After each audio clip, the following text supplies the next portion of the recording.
Your morning just got more interesting. Distilled and barrel-picked for your listening pleasure. Bo Bishop, a local sports media legend. What William T. Sherman was to the Union Army, he is to Northern College football. A husband, a father, and middling youth sports coach. He's friends with Central Ohio sporting royalty. I'm talking to Ohio State Athletic Director Ross Bjorken. Coach Day walking on with us right now. Good to see you, buddy. Good buddy Austin Ward. My good buddy Tim May, the Tim May Show. The great Doug Lavery's joining us. Hi, everybody. Dom Tiberi here. Oh, Reese came in and he handed me papers. Yeah, and then he said, "You see that button? That's the only button you need to worry about. Don't touch. There's 8,000 buttons in front of me." Oh, I didn't know what he was talking about. The one that says on. We blew the budget on this imaging, and only two guys answered our ad on Craigslist. Ryan Baker and Eric Reeser. Act accordingly. You're now listening to Bishop and Friends. Bishop and Friends is sponsored by Diamond Seller, your true jeweler for over 75 years. Oh, baby, we're back. And we're doing it live on a Monday edition of the program. Locked and loaded up. Ryan Day going to speak sometime in the 11 o'clock hour. It's usually been right at 11 sharp, right, fellas? Do I have that right? In the time that I was gone, he hit dead right on time. 11. Like we hit the legal. Yep. Nope. Doing it at 11. Somewhere in there. We'll do it. I get a text from him. He says, "Good to go, bro." I'm like, you can go now. Yeah. So if he talks in the 11 o'clock hour, then by God, we're going to have it for you live here on the program. Austin Ward going to join us at 10:30 and update on where we stand, about halfway home, a little more than halfway home in spring football. So we'll get some updates from Austin on that at 10:30. We will blitz the weekend coming up at 11 o'clock. We had the Final Four this weekend. Apparently there is a sport that was developed by Abner Doubleday that is off and running as well. I saw all of that. It's exciting to have the Reds on. That was cool to have them back. I will tell you that yesterday when I was at a youth lacrosse practice after AAU basketball all day, I was able to listen to Auburn and Michigan State on 1460. So that was nice to be able to have that as an option. So I listened to the first half of that game while observing some youth lacrosse practice last night. I'll give you one.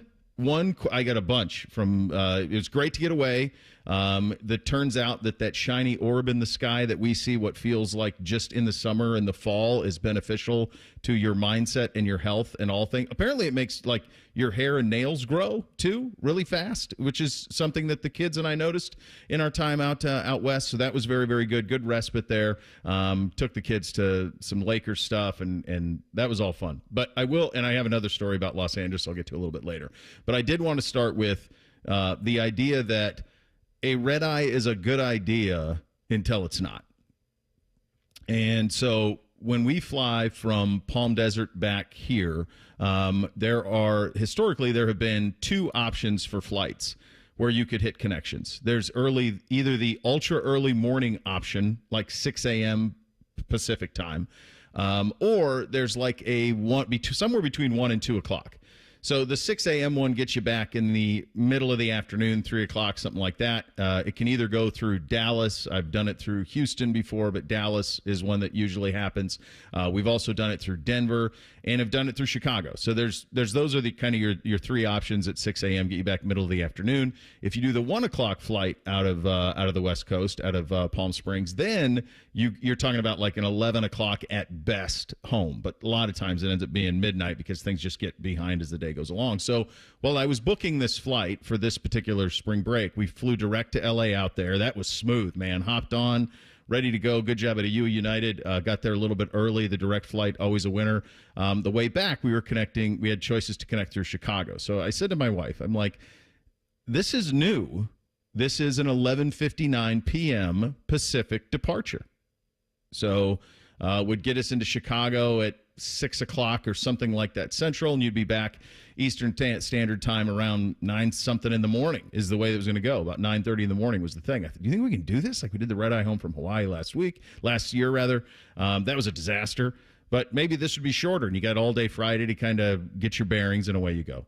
So the argument for it winning was when you fly at 6 a.m., you really don't have the day before anyway. So this day we would have a full Thursday in the sun, and then we would come back. So this was the plan, and in our infinite wisdom, this seemed like the plan and the course of action to take. Okay, fine. 11:59 is the departure out of Palm Springs. It's 11:20. We're boarding. So we're boarding. We get seated. We were in group 2, so we were seated, and all of a sudden, like the lights went out on the plane, like kind of like somebody unplugged it. Like if somebody walked up and unplugged it, the lights went out and a light went on above. And I was sitting next to NBC, and I said, "Well, that's not good. That's not going to be good." So they fired back on in about 30 seconds. About 15 minutes later, 20 minutes later, the pilot gets on. He says, "Well, we've got a little bit of bad news. We've got we had somebody who hit a fuse while we were loading the plane, and that caused the plane to reset. And so it's going to take about 20 minutes for us to reset it, but we should be okay. There's a tailwind. We should be all right getting in at normal time." So we're sitting on the plane. Now, there's no air conditioning on the plane. And you would say, well, what's the problem with that? Well, the problem with that, it was 99 degrees in the desert on that particular Thursday. So hot is the long and short of it. So you sit for 20 minutes, you start to move, pilot gets back on the plane. Well, another bit of bad news. When we reignited the engine, the air conditioner did not work, and we cannot fly without it. We're going to have to go back to the gate, and we're going to have to deplane. Okay, so now a whole plane of humans has to get off, all of their bags. I'm doing the math on this. That's at least a 30-minute proposition by the time you get off. And then as we were getting off, they were taking the names of everybody on the plane so nobody get lost. Like, there's nobody else at the airport. This is not LAX, kids. This is a small airport. There's nobody else there except us. So they're cataloging us. So all of us, I go to the lady at the front. I said, "Listen, we have a place out here. I don't care. I will fly Friday. I'll fly Saturday. I just don't want to spend all night in the airport." So she starts looking through things.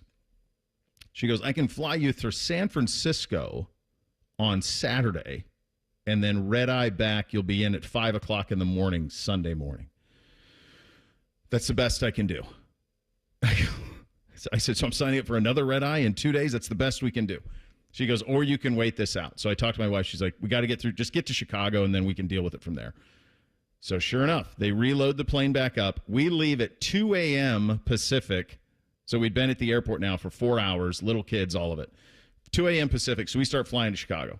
Well, I'm doing the math pretty quickly and realizing three and a half hour flight, that's 5:30 in the morning Pacific, add 2 hours, that's 7:30. Our connecting flight left at 7:30. So we're going to land while the connecting flight takes off. So with about I slept none. Like Beamsy slept next to me. He was fine. That was good. I slept none. I am now immediately on my phone looking at alternative options to fly. And the best that they can do, in fact, they actually rebooked me for Friday night, like 10 o'clock from Chicago. Fine. Not great. All day at the Chicago airport. Not great. So now I'm starting to look for rental cars. There was one-way rental car in the city of Chicago that would accommodate us. It was not at O'Hare. It was not at Midway. It was at some outpost, enterprise outpost north of the city. Fish would know the town. I didn't recognize it. It was a pickup truck. So I'm thinking, well, at least I can put all the bags in the back of this. We'll pile in and we'll pick up truck at home. Let's go. So I'm booking that. They've rebooked us. We land at 7:30. My wife says, let's just try to go to the gate. It's C26. We're at C26 at O'Hare. Mike goes, let's just try to go to the gate. So we start walking fast, right? The gate is B2. Okay? It's supposed to take off at 7:30. Boarding closed at 7:15. On my app, it says boarded, not present, past tense. Boarded is what my app says. So we start walking. So we get to the B terminal. She takes a left going the wrong way. I'm like, I'm yelling, B2, B2. So I go right by myself with Beamsy. As we're walking, and you come out there on the escalator like B8, B9. As I'm walking towards B2, which of course at the other end, I see a plane down in the corner that's starting to push off. And I'm like, well, certainly that's the plane. I mean, that has to be the plane. Like, that's how close we were. Tantalizingly close. We keep walking. And what do I notice? The boarding door is open at B2. The boarding door is open. I get to the top of the runway to walk onto the jet bridge. The lady at the door says, Bishop 5? Come on. Come on. I hugged her without her permission. She seemed to be okay with it. She probably understood the amount of relief that just came off of your shoulders. Dude, the difference. We got on that plane. We actually got in on time, home on time, as scheduled. I was so blown away that, because, I mean, you got to remember, folks, I'm a guy who spring break a couple years ago had to drive from Newark because United say, yeah, this is home. This continues to not be Ohio. And I had to drive from Newark in the middle of the night. So I've spent the night in the Denver airport, as bad a travel stories as anybody could ever match. I have never had an airline hold a flight for 5. I said now, some of it, there was some weather in Chicago, so that probably contributed as well. I get on the plane, I sit next to a guy. I said, how have you guys not taken off? He goes, well, they told us that there was a bathroom issue. And then all of a sudden, as soon as we sat down, they closed the gate and they were good. There was no bathroom issue. God bless them. United held the plane. Now, the weather probably had something to do with it. I was more happy about that than being sun-kissed in Laguna. I was more happy about that than playing golf with the boys. That was the highlight of spring break. I've never in my life seen a plane held at a gate. Weather probably helped too, but God bless whoever they did it. And they still got in on time. Unbelievable. All-timer. It's a different kind of happiness, though, right? When you're relaxing with your family, when you're getting the requisite amount of sun in a place that sees sun more than, 100 days out of the year, to being freaked out and the emotion of trying to chase the plane and then seeing that it's open, but only for you guys. Unbelievable. I had to cancel the rental car, so I rented the pickup. Like, we're going to hoof it. So that was an option. I had to cancel that. I actually looked into a driver to drive us, because I'm not spending all day in O'Hare. I'm just not on a Redeye with kids. I'm not doing it. So I looked into that, and I was like, my kids were like, okay, Dad, we get it. Like, we had some luck in travel. Do we have to keep talking about this? I'm like, yes, because if you don't understand, if we wouldn't have done this, if all of these things wouldn't have happened, you'd be in San Francisco right now flying a Redeye from there again. Hold on. You were going to Adam Schefter Uber it? I was. From Detroit to New York? Yeah, I was doing Chicago home. There's almost no price I wouldn't pay to not be stuck in an airport. Just not. So stunning. So that's your biggest win. Not the sun, not the golf, not the respite. No. That's an all-timer that's never happened before. We had something that happened, kept a close eye on the NCAA tournament. Through the roof in terms of people watching it, and it was all chalk. It's been all chalk. And there's obviously a clear reason for that. We're going to get into that coming up next as the Final Four is now set. It's good to be back off and running on a Monday edition, Bishop and Friends, right here on The Fan. Tweet from a listener. Are you carrying the Buckeye game today? Considering we've never not carried one, yes. The answer is yes. The Fan. Hey guys, it's Anthony Rothman. Let's talk about feeling your best. If you don't feel that same energy, strength, maybe you're feeling moody or it seems you've lost your drive with your partner, it could be low testosterone. You have to go see the true experts at Low T Center. Getting tested is fast and easy. I learned all about the personalized therapy at Low T Center and the results you can expect with customized TRT. So don't put it off any longer. Go to lowtcenter.com and book that appointment. lowtcenter.com. Low T Center, reinventing men's health care.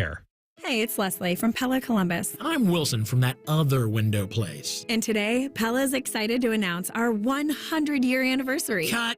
Leslie, you accidentally said 100 years. Not an accident, Wilson. What? When you do the windows that look the best, you tend to stick around for a while. I can't compete with that. Buy from her.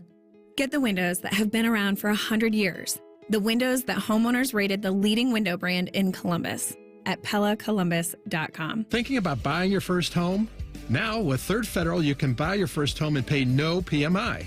Hi, I'm Mark Stefanski, Chairman and CEO of Third Federal. Private mortgage insurance, or PMI, can cost thousands of dollars over the life of your loan. And you may not realize PMI doesn't protect you. It only protects the lender in case of default. But at Third Federal, you can buy a home with just 5% down and no PMI. Plus, first-time home buyers get $750 off a closing cost. So if you're thinking about buying your first home, go for it and visit thirdfederal.com.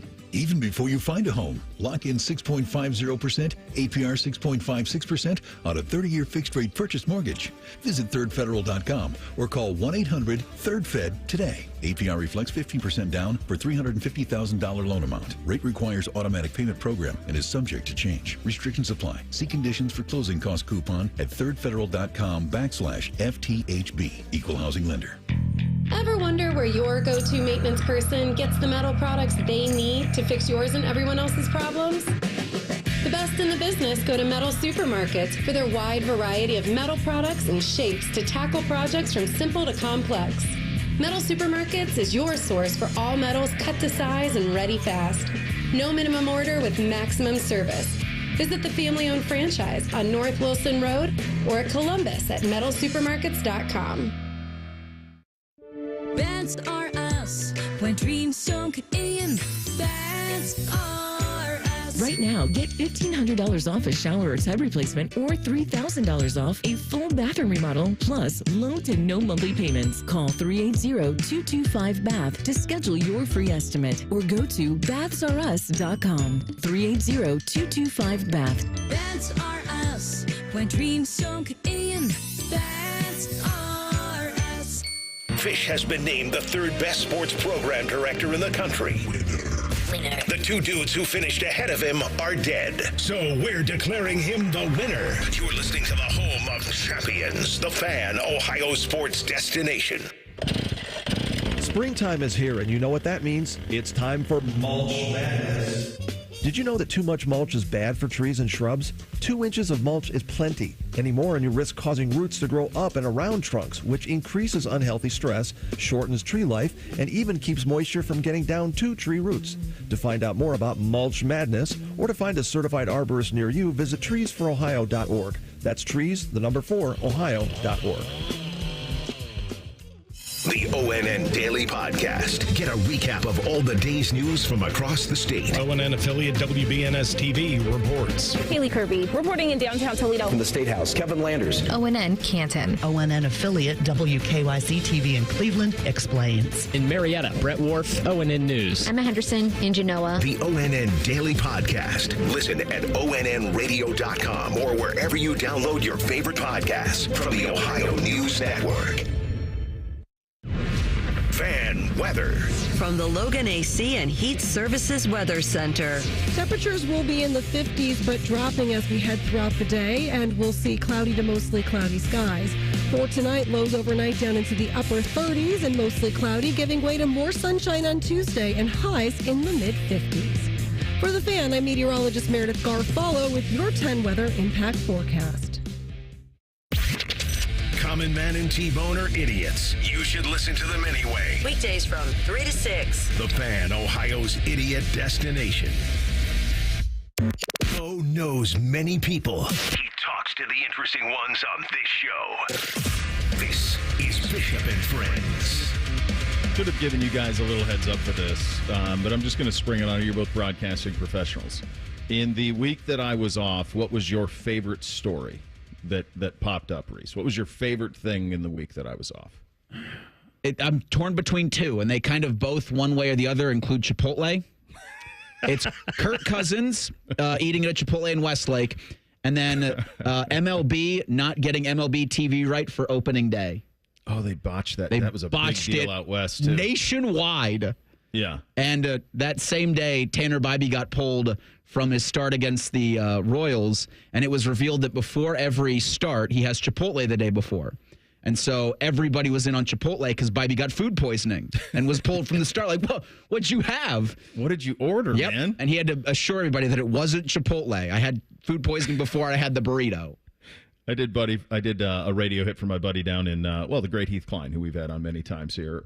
He was doing radio down in Atlanta yesterday, and he asked me to come on to talk about Cousins and the Chipotle thing. And I just kind of kept coming back to one thing.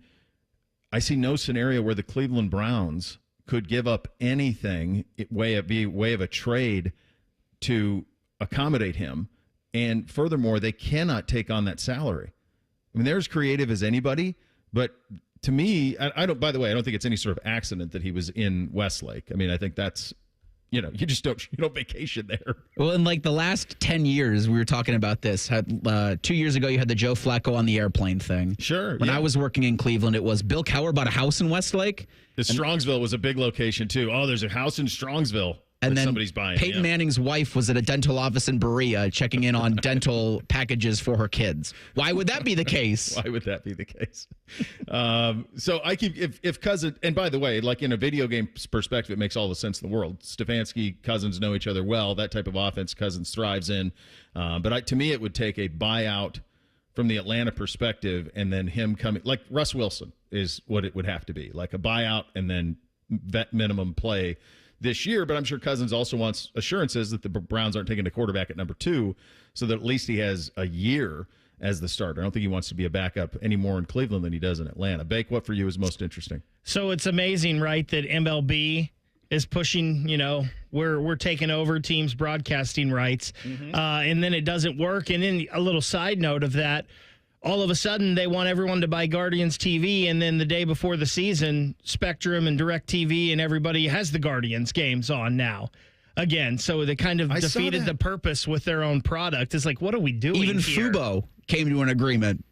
So I saw that they had tweeted that out, that $99 or whatever, watch every game. But that's not, like, if you have Spectrum, DirecTV, all those, then that's just on there. YouTube TV, it's just on there. Got its own channel, CLEG. I don't think YouTube TV has it. They might be like the lone holdout. It's funny how, so we spent the first part of the trip in Los Angeles area, Orange County area, and how important, like, the Dodgers are there.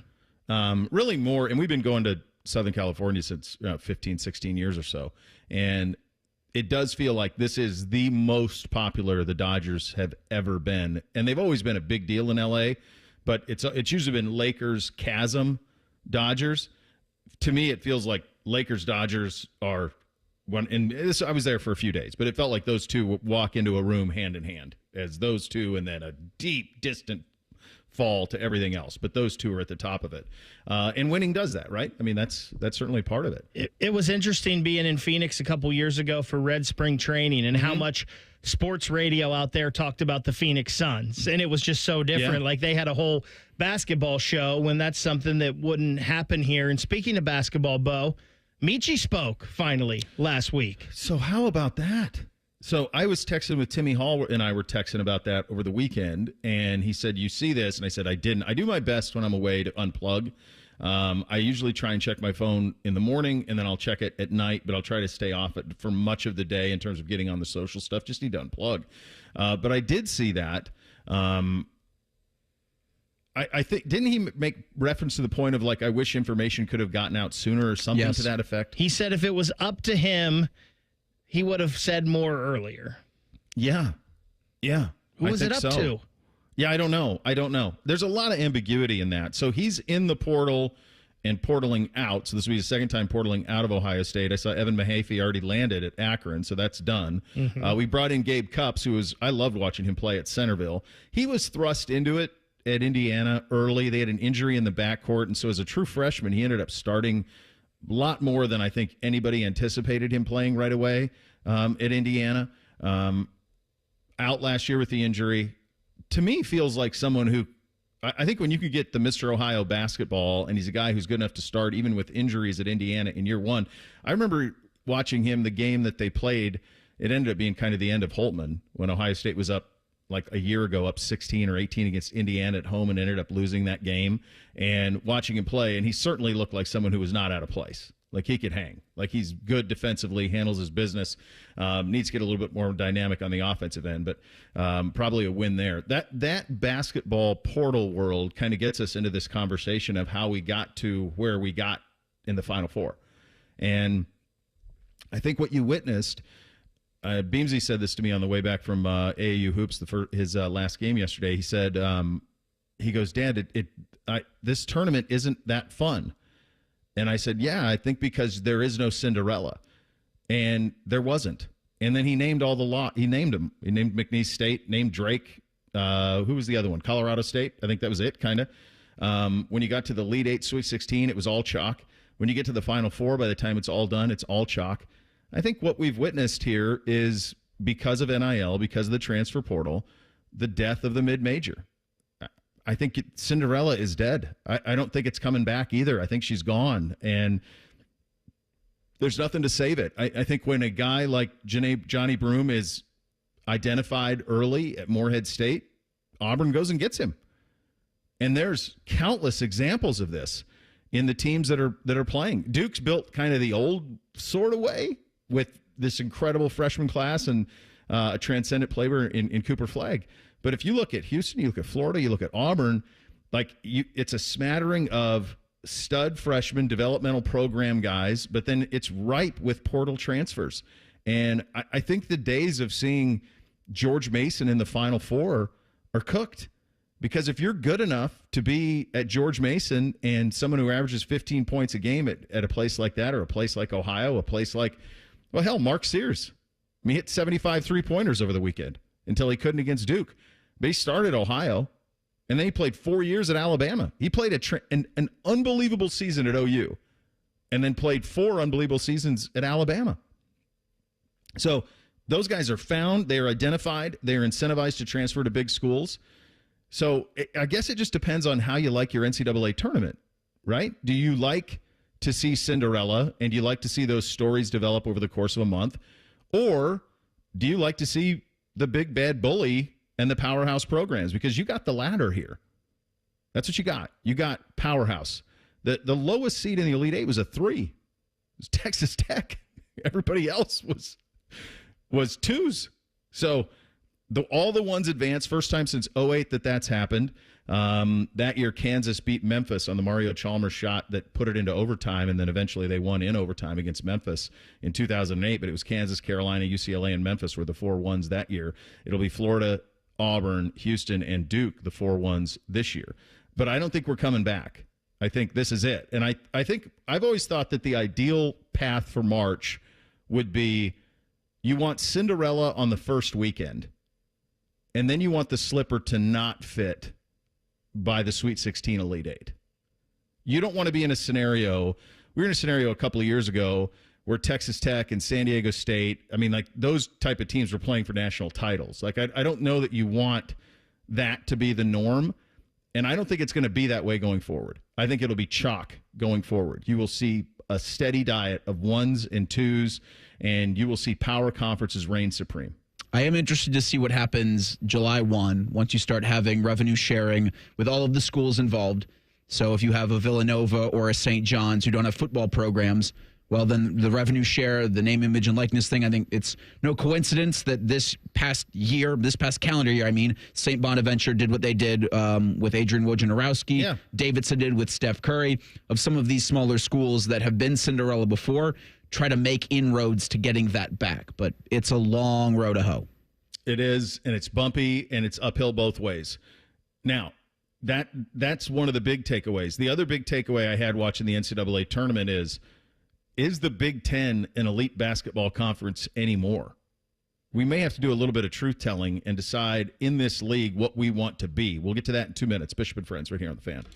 Tuning into your favorite team's game or actually going to the stadium is better when you feel at your best. If something's not quite right, reduce tension and pain and increase flexibility with expert-assisted stretching at Stretch Lab. Each session is customized to your body's needs with your unique goals in mind. Visit your local Stretch Lab today or go to stretchlab.com to get up to 50% off your first 50-minute stretch. Plus, get an additional $10 off with code FAN10. That's code FAN10 at stretchlab.com. Quarterback Jordan Love isn't just on Green Bay's team. He's also on the American Family Insurance team. Because like us, he believes in dreaming fearlessly. Just chase your dreams and don't let nobody hold you back. And we help protect those dreams with the right coverage so you can dream fearlessly. American Family Insurance. Get a quote and find an agent at amfam.com. Products not available in every state. American Family Mutual Insurance Company, SI, and its operating company, 6000 American Parkway, Madison, Wisconsin. Leases on approved credit. No security deposit required. Tax, tags, title, and dealer fees extra. Ends April 1st. I'm Rick Reichert. If the calendar says March and there's basketball on TV, it can only mean one thing. Mark down madness at number 1, Reichert Ford. Reichert Ford has sold vehicles to every state in the nation. And we'll sell you one too. Lease new 2024 F-150S TX for just $399 a month for 36 months. 0 down. Plus you get Reichert Ford's exclusive lifetime powertrain warranty because we're dealing. Savings Saving money is a slam dunk at Reichert Ford. Lease new 2024 Bronco Sport for just $399 a month for 36 months. 0 down. Plus Reichert Ford's exclusive lifetime powertrain warranty. It's madness. Markdown madness at the #1 largest volume Ford dealer in Ohio, Reichert Ford. At Route 33 and Hamilton Road, 2 minutes off 270, and at ReichertFord.com. We're dealing. Get the right car at Reichert. We're dealing. Based on 2024 Ford report for total new retail sales, Cincinnati region. Leases on approved credit. No security deposit required. Tax, tags, title, and dealer fees extra. Ends April 1st. Bishop and Friends is sponsored by Diamond Seller, your true jeweler for over 75 years. The Fan, Ohio sports destination. What's up? What's up, man? Sup with you? Sponsored by High Bank Distillery, home of the best blended whiskey in America. Grab a bottle or dine in at their 3 restaurant locations, Grandview, Gahanna, and now in Westerville. Drink local. Drink High Bank.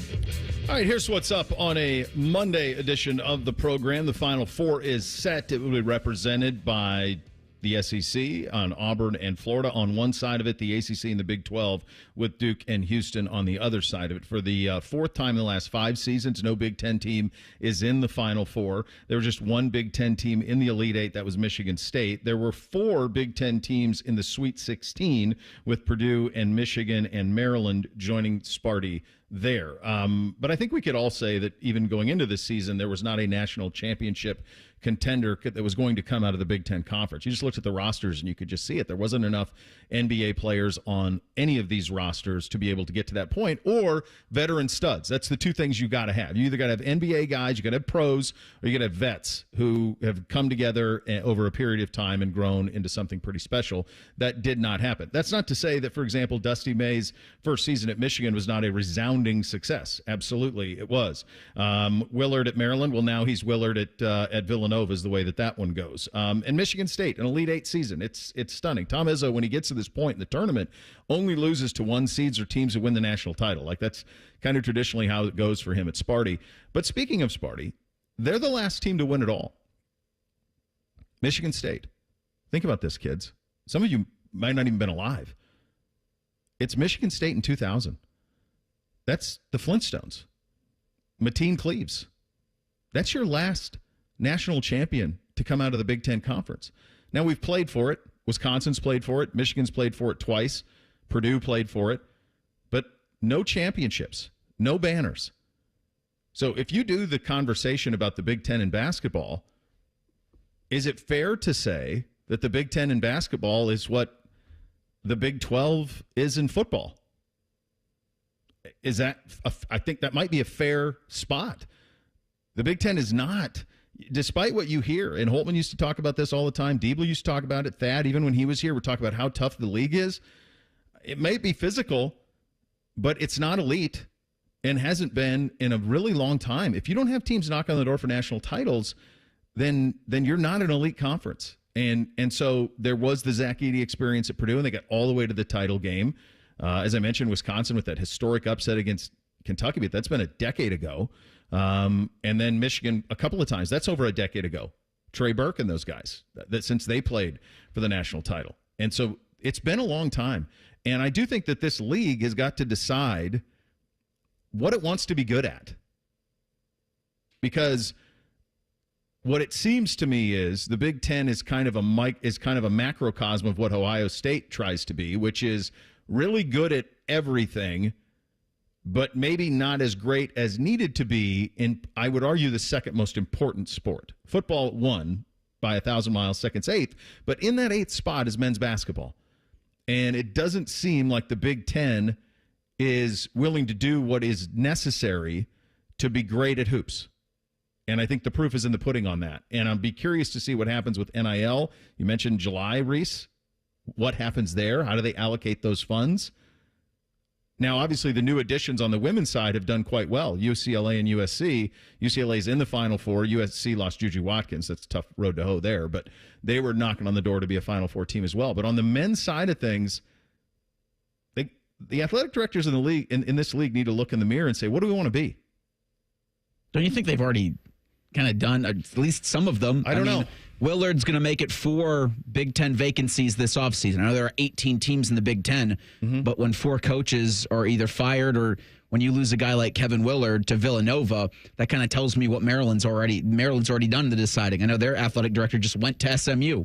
So has the school in and of itself just said, well, we're just going to worry about football? I think they only won like 4 games in the conference last season, but the cash cow is what it feels like they're going to be focusing most on, rather than try to put too much in the way of basketball. Like, talk about Gabe Cupps leaving Indiana. The roster from this season with Indiana is either graduated or all in the transfer portal. Now, I know DeVeers is going to bring his kid Tucker with him from West Virginia and likely do extra portaling there. But even the schools that aren't serious about football and winning football are serious because, well, this is where the money comes from.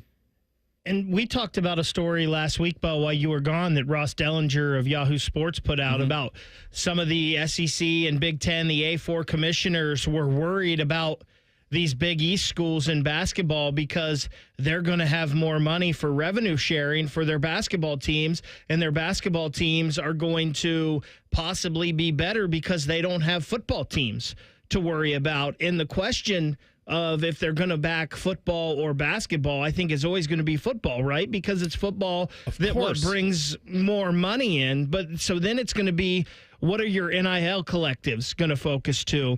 And Scotty Vegas was talking yesterday, people that he's talked to that have a pretty good ear to the ground on this with basketball, is that Ohio State in the NIL is going to double their efforts for the basketball team next year. Yeah, I've heard that as well, that it's going to be a very aggressive offseason here on the basketball side of things. But I think that what you have to, I mean, just look at this year. They were pretty aggressive this year. Nobody act like Ohio State's collectives didn't get things in order this year on the basketball side of things. I mean, they paid a big price for the transfers that they brought in here. Just didn't work. Now, Bradshaw and Michie did not turn out what they thought they were going to be, but they were compensated handsomely for signing on the line, which is Dodd, and becoming Buckeyes. So that's the thing that when you talk about Ohio State record amounts, doubling amounts on NIL and all of that on the men's basketball side of things, I think the question you have to ask is, okay, that's awesome, but are you going to do it again next year and the year after that and the year after that? The thing that you mentioned, the Big East with the money, the thing that I have the damnedest time trying to figure out is how is the Big East cut of revenue share the same as a Big Ten schools? They do not have the same television deals. They do not have the same. Is this NCAA mandated that you have to pay that? And if so, then the Big Ten is going to have even harder questions to ask about what's important. And Ross talked about that when he was on with us back in the summer, about how we got to decide, what sports we want to be good at. He even hinted at maybe some of these sports go back to kind of what they were to begin with, which is sports, but non-scholarship, true student athletes in the truest sense of the word. Because when you are at a place, I mean, you think about this from the Elite Eight perspective, there were 4 of the 8 were SEC. 4 of the 8 teams were SEC. If you go to the Sweet 16, you're talking about 7 of the 16 were SEC. So the SEC has said, we're going to put our money into football. The Big Ten said, yep, watch us. Won the last 2 national titles. That's fine. We got that sorted out.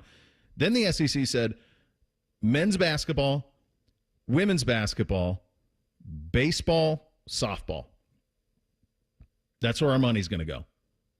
We got 16 to 18 sports per university. That's where our money's going to go. The Big Ten has gone football, yep. And then it's kind of a smattering of what's important to you. And at a place like this, when you're talking of upwards of nearly 40 teams, can you be great at every? I get that's really a question for the alumni base. It's a question for the institution. Do you want to be good at a bunch of stuff or great at the sports that you pay the most attention to?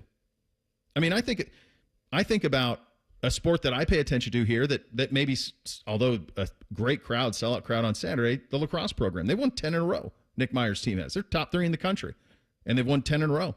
They're true national title contenders.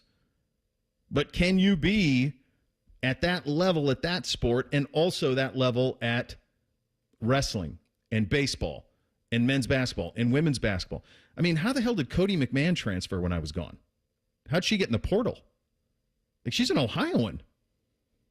2-time All Big Ten on a program that's perennially between 8 and 15 in the country. She sure looked unhappy after that loss to Tennessee. Yeah, I saw that. So does she end up at LSU? And we know, I that's not scores. I don't have scores on that type of stuff. But you just wonder, like, if she ends up at an SEC school and they're like, yeah, women's basketball, we can make money on that. We can make money on that. I do think Cody McMahon being coached by Kim Mulkey would be for that. I mean, that might be a reality show. I had a question about the portaling in the women's game real quick, because there was a lot of celebration about Haley Van Lith making the final, or at least making the Elite Eight with 3 different teams. So, is that a good thing? It's a new thing. This is, you're talking about started her career at Louisville. Mm-hmm. It was great. Goes to LSU, kind of struggled a little bit with, she was on that Angel Reese team that played Caitlin Clark, and Caitlin Clark really put it on her in a Final Four game. And then transferred to TCU, and now has taken them there. I don't know if it's a good thing or a bad thing. It's just the normal thing now, Reese. I think this is just the normal thing, that much like a guy like Kevin Willard, who bailed on his team while they were in the middle of an NCAA tournament run to Villanova, and there's nothing prohibiting him from doing it. There's nothing prohibiting players from seeing what their value is in the portal. And to put a ribbon on the topic, the Big Ten just has to decide where their priorities are portaling. Football, clearly. Then what?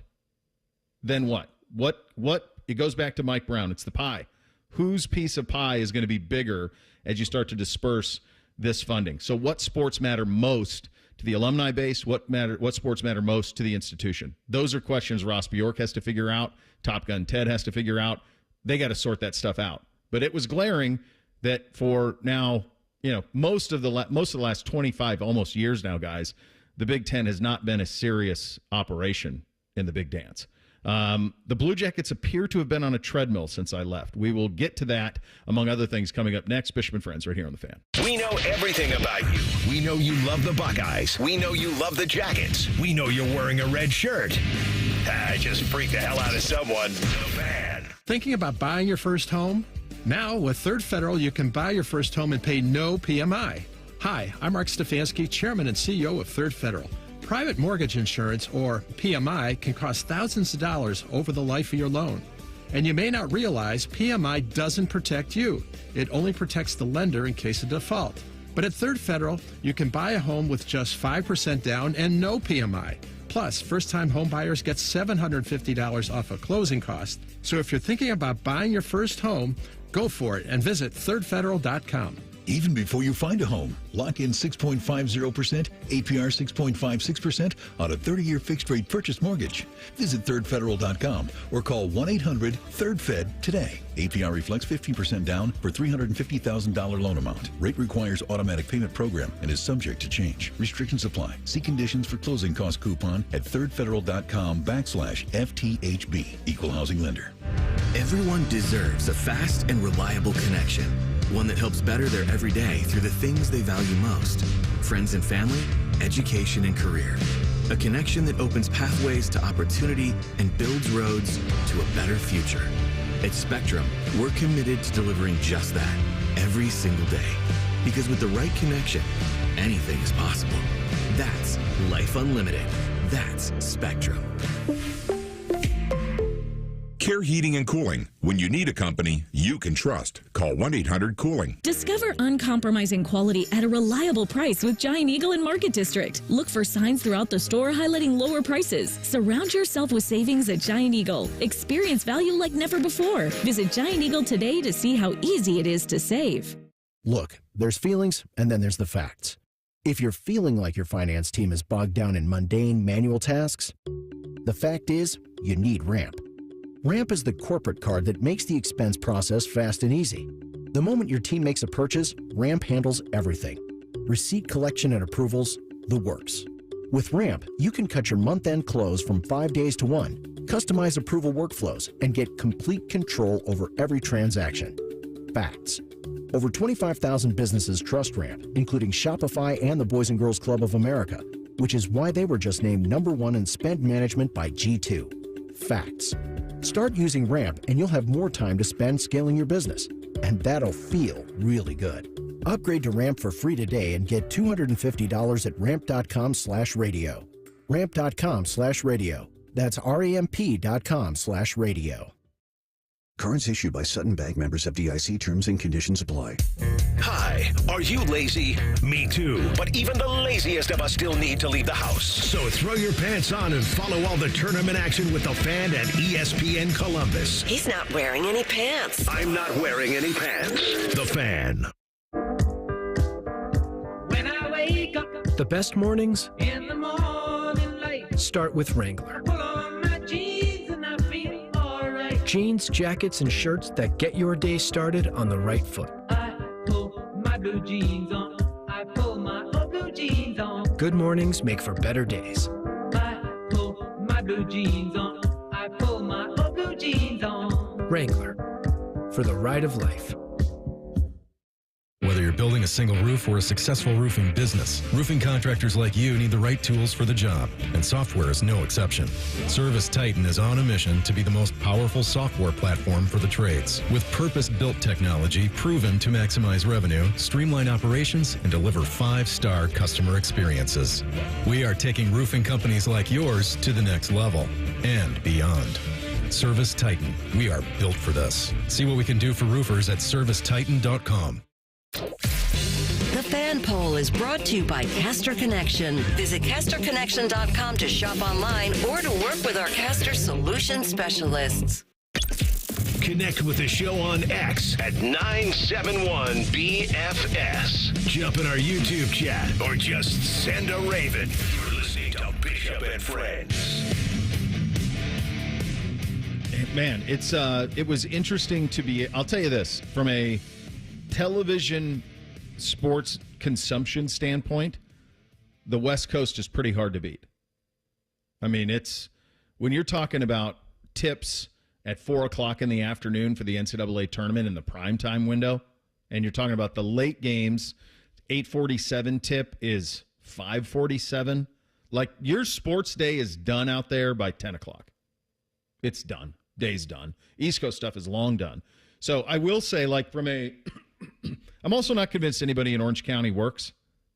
I just, you would go out. It doesn't matter if when we would get up at like sunrise, 1,000 people surfing. Like, you'd go to lunch, 1,000 people surfing. You'd go to afternoon, 1,000 people surfing. The average home price to me looks to be around $17.5 million is what it seems like in that whole area. Anything with a beach view seems like that's about the median home cost. I just assume like it's just old money that's just been there forever. I don't know how else to explain it, because it don't make damn sense how much of it that's there. But they're definitely all done working by 3:00. I mean, rush hour is 3-4 o'clock and you're ready to go. Like, they're done, which makes some sense if you're in the market or something like that. The market has long been closed since that point. So maybe that makes a little bit of sense, but it's wild. But from a consumption of, it's hard to lose track. It's easy rather to lose track of the pro sports that play on Eastern Standard Time, because it's over. I mean, hell, Jackets games out there, they're over by 7:00, 6:30 in the afternoon, game, set, match. I mean, Cavs game's over, so I'm trying to kind of keep an eye on those Jackets, obviously more closely than Cavs, but you lose track of it because it happens while you're playing golf or you're having lunch or something, or dinner rather, something like that. It appears, as I've kept a look at kind of what's happened in the standings, obviously Monahan back, and it appears from a standing standpoint that we have been essentially on a treadmill, despite losing more than we've won since I've been gone, kind of in a similar spot that you were when I left, which was not in the wild card, but games in hand and knocking on the door. Well, this team has had a ton of help and a ton of luck provided by the hockey gods, and you've had everybody else around you in the standings lose, and not lose in overtime, lose in regulation. So nobody around you's been picking up points. You were able to get, outside of the Islanders, who last Monday played the Blue Jackets to a shootout, but it was a shootout loss. And then similarly on Friday, the Blue Jackets were able to get over the Vancouver Canucks. Then you played Ottawa, who I don't think you've got any real chance of actually catching for that first wild card spot. But around you for that second wild card spot, you've picked up points where other teams haven't. And so that's what you hope to continue tomorrow against Nashville. Unfortunately, Montreal beat Florida last night, so that hurts a little bit. The games in hand is still a nice thing for the Blue Jackets. A little bummer that you couldn't at least get a point from that Ottawa game the other night after getting the crazy win against Vancouver on Friday night. That was one that when I saw the score, Bake, I'm like, that can't be real. It can't be real. It was one of the wildest games I've been to, Bo. They were down 3-0 after one, played as bad of a period as they possibly could, played great in the second and the third. They tie it up, they take the lead, and then they give up the tying goal all within 50 seconds with like 3 minutes left in the game. It was crazy, but man, you got a lot of games coming up here in this next week. This stretch of games that Bake is alluding to, 2 here, Tuesday and Thursday, Preds, Avs, then at Toronto Saturday, then the following week. You want to talk about fast and furious, folks? You're talking about 4 games in the week. Sunday here, Ottawa, at Ottawa Sunday, a week from Tuesday here, Ottawa, a week from Thursday, Buffalo here. Ovi watch, he's 5 away. They're here the 12th. That's 100% in play. Although at his pace, he might break it by the weekend. But that's 100% in play. And then you're talking about, what is this, 10 games in 2.5 weeks? What it amounts to? That's the season. A sprint. That's the postseason. Fellas, you're playing every other day. This is really smart scheduling by the NHL because you want to talk about attention to detail. This is going to feel like a Stanley Cup playoff because you're going to play, rest, play, rest, play, rest. It's that pattern from here until April 17th, the final game, Islanders here. The question I have for you is, will that game matter? Well, the funny thing is, Bo, I was just thinking, and it's going to come down to that last game against the Islanders. Somehow, that last game is going to come down to whoever wins that game is in and the others are out, I feel like. That's going to be so valuable for this team. I know, obviously, you want to make the playoffs. Yeah. But the fact that you can get this kind of meaningful hockey with every game mattering, and especially the final game of the season basically being a play-in for the playoff is what we're anticipating for all of the youth on this Jackets team. For a first-year head coach in Dean Evison to prepare your team for the kind of ride they're about to go on and hopefully take us all on into the playoffs, like that will help so much in future seasons. It's going to help for the young fans who are clamoring for this and excited about it. I always do like the boys test. Are they paying attention? This is going to put all of that on high alert. Because when you play, rest, play, rest, play, rest for 2.5 weeks, it feels like the games are happening, and there's value in that. There's value in growing a fan base in that. There's a value on the roster in that. So this is going to be fun. It's a ton of games, and it all starts tomorrow. With Nashville here. The Cavaliers got to win number 60 last night. They've lost 5 of 9, but won 4 of their last 5, 127-122. The last time the Cavaliers organization won 60 games was 09-10. They went 61-21. The high water mark was 8-9. They went 66-16. Those are the last 2 seasons of LeBron's first stint in Cleveland. 60-15. They're up 4.5 on Boston for the 1 seed. What do they need? Just a couple of games here, Reese, before they get this thing clinched up? 4 is the magic number, and it looks like you've got 7 remaining. They're hosting the Knicks on Wednesday. This could not only for the Cavs be a season where they clinch the 1 seed before that final game on the 13th against the Indiana Pacers, but also set a franchise mark for wins in a regular season. Oh, there you go. And this was less than, a little over a week ago. They had lost. It was 4 in a row, and there was concern, but there wasn't any panic because I do think as long as you're playing these next 10, you've got something to play for each night, then you have great confidence with that 1 seed going into the postseason. Yeah, that's it. Forget about the losses. You can have. It was funny over the weekend. Draymond Green still clinging to the idea that he's got a shot at Defensive Player of the Year, mostly because of who he is. And it has been playing well. Like, the Warriors are better defensively. He's on the court, sure, but Jaren Jackson and Evan Mobley are probably the 2 right now that are in the best spot for Defensive Player of the Year. And I think the entire team is going to rally behind that and also the pole position in the playoffs through these last couple of games. So it's thrilling for me because I don't know if a JB Bickerstaff team in this kind of a position would make this important the last week of the season. Their job here over the Cavs' job is to get the one. The Jackets' job is to make the postseason. The Cavaliers' season will be defined by can they beat Boston in the Eastern Conference Finals. The Blue Jackets' season will be defined by can they make it. Can they make it? If they make it, and I would argue this is already a success. I would argue that.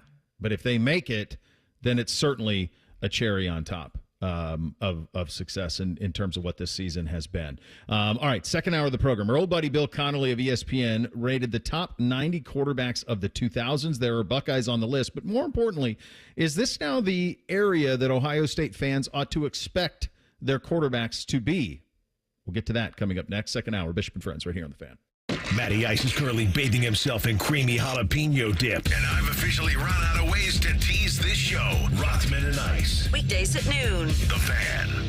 As men get older, our bodies change. We all know that, and often we just accept the changes as the way it is. But some of those changes, such as bad sleep patterns, low sex drive, brain fog, no energy, and reduced gains in the gym, could be due to low testosterone. And that is something you can change. This is Jeff for Tri-State Men's Health, and even if you're in your 30s, if you're experiencing some or all of the symptoms I just noted, you very well may need low testosterone treatment. With our treatment protocols, if you're like most men, you'll be amazed at the change. You'll have more energy, improved mental clarity, your sleep will be better, so will your workouts, and you'll likely find that your sex drive increases too. So give us a call today and make the change for good. Your initial visit is just $99 and includes blood work and a medical consult. And if you start on treatment the day of your appointment, your visit is free. Call 800-900-9654 or go to tristatemenshealth.com. That's tristatemenshealth.com. We have 6 offices in the tri-state area to serve you. Tri-State Men's Health, a Promenic restorative health practice. At Meijer, we work hard to bring more locally grown goodness to life with a farm-fresh selection of crisp vegetables and juicy, ready-to-eat fruit. Whether topping off kebabs on the grill or adding healthy color to a leafy green salad, your family will definitely enjoy the delicious taste of Meijer produce. Plus, you'll appreciate the selection and savings we have to offer. That's the fresh-picked good life, priced for real life. We work hard to make life a good deal better at Meijer.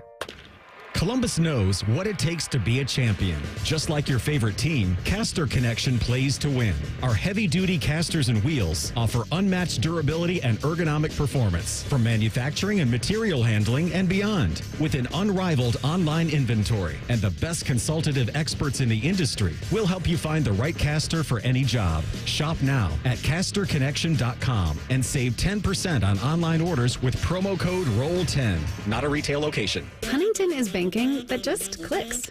Like asterisk-free checking, an account that's filled with features, but no monthly maintenance fee, no matter what. Because it's your money, right? So we think you should keep it. It's just one more way we're looking out for people every day. Is your bank looking out for you? Maybe it's time to switch. Visit your neighborhood Huntington branch or make the switch at huntington.com/yourmoney.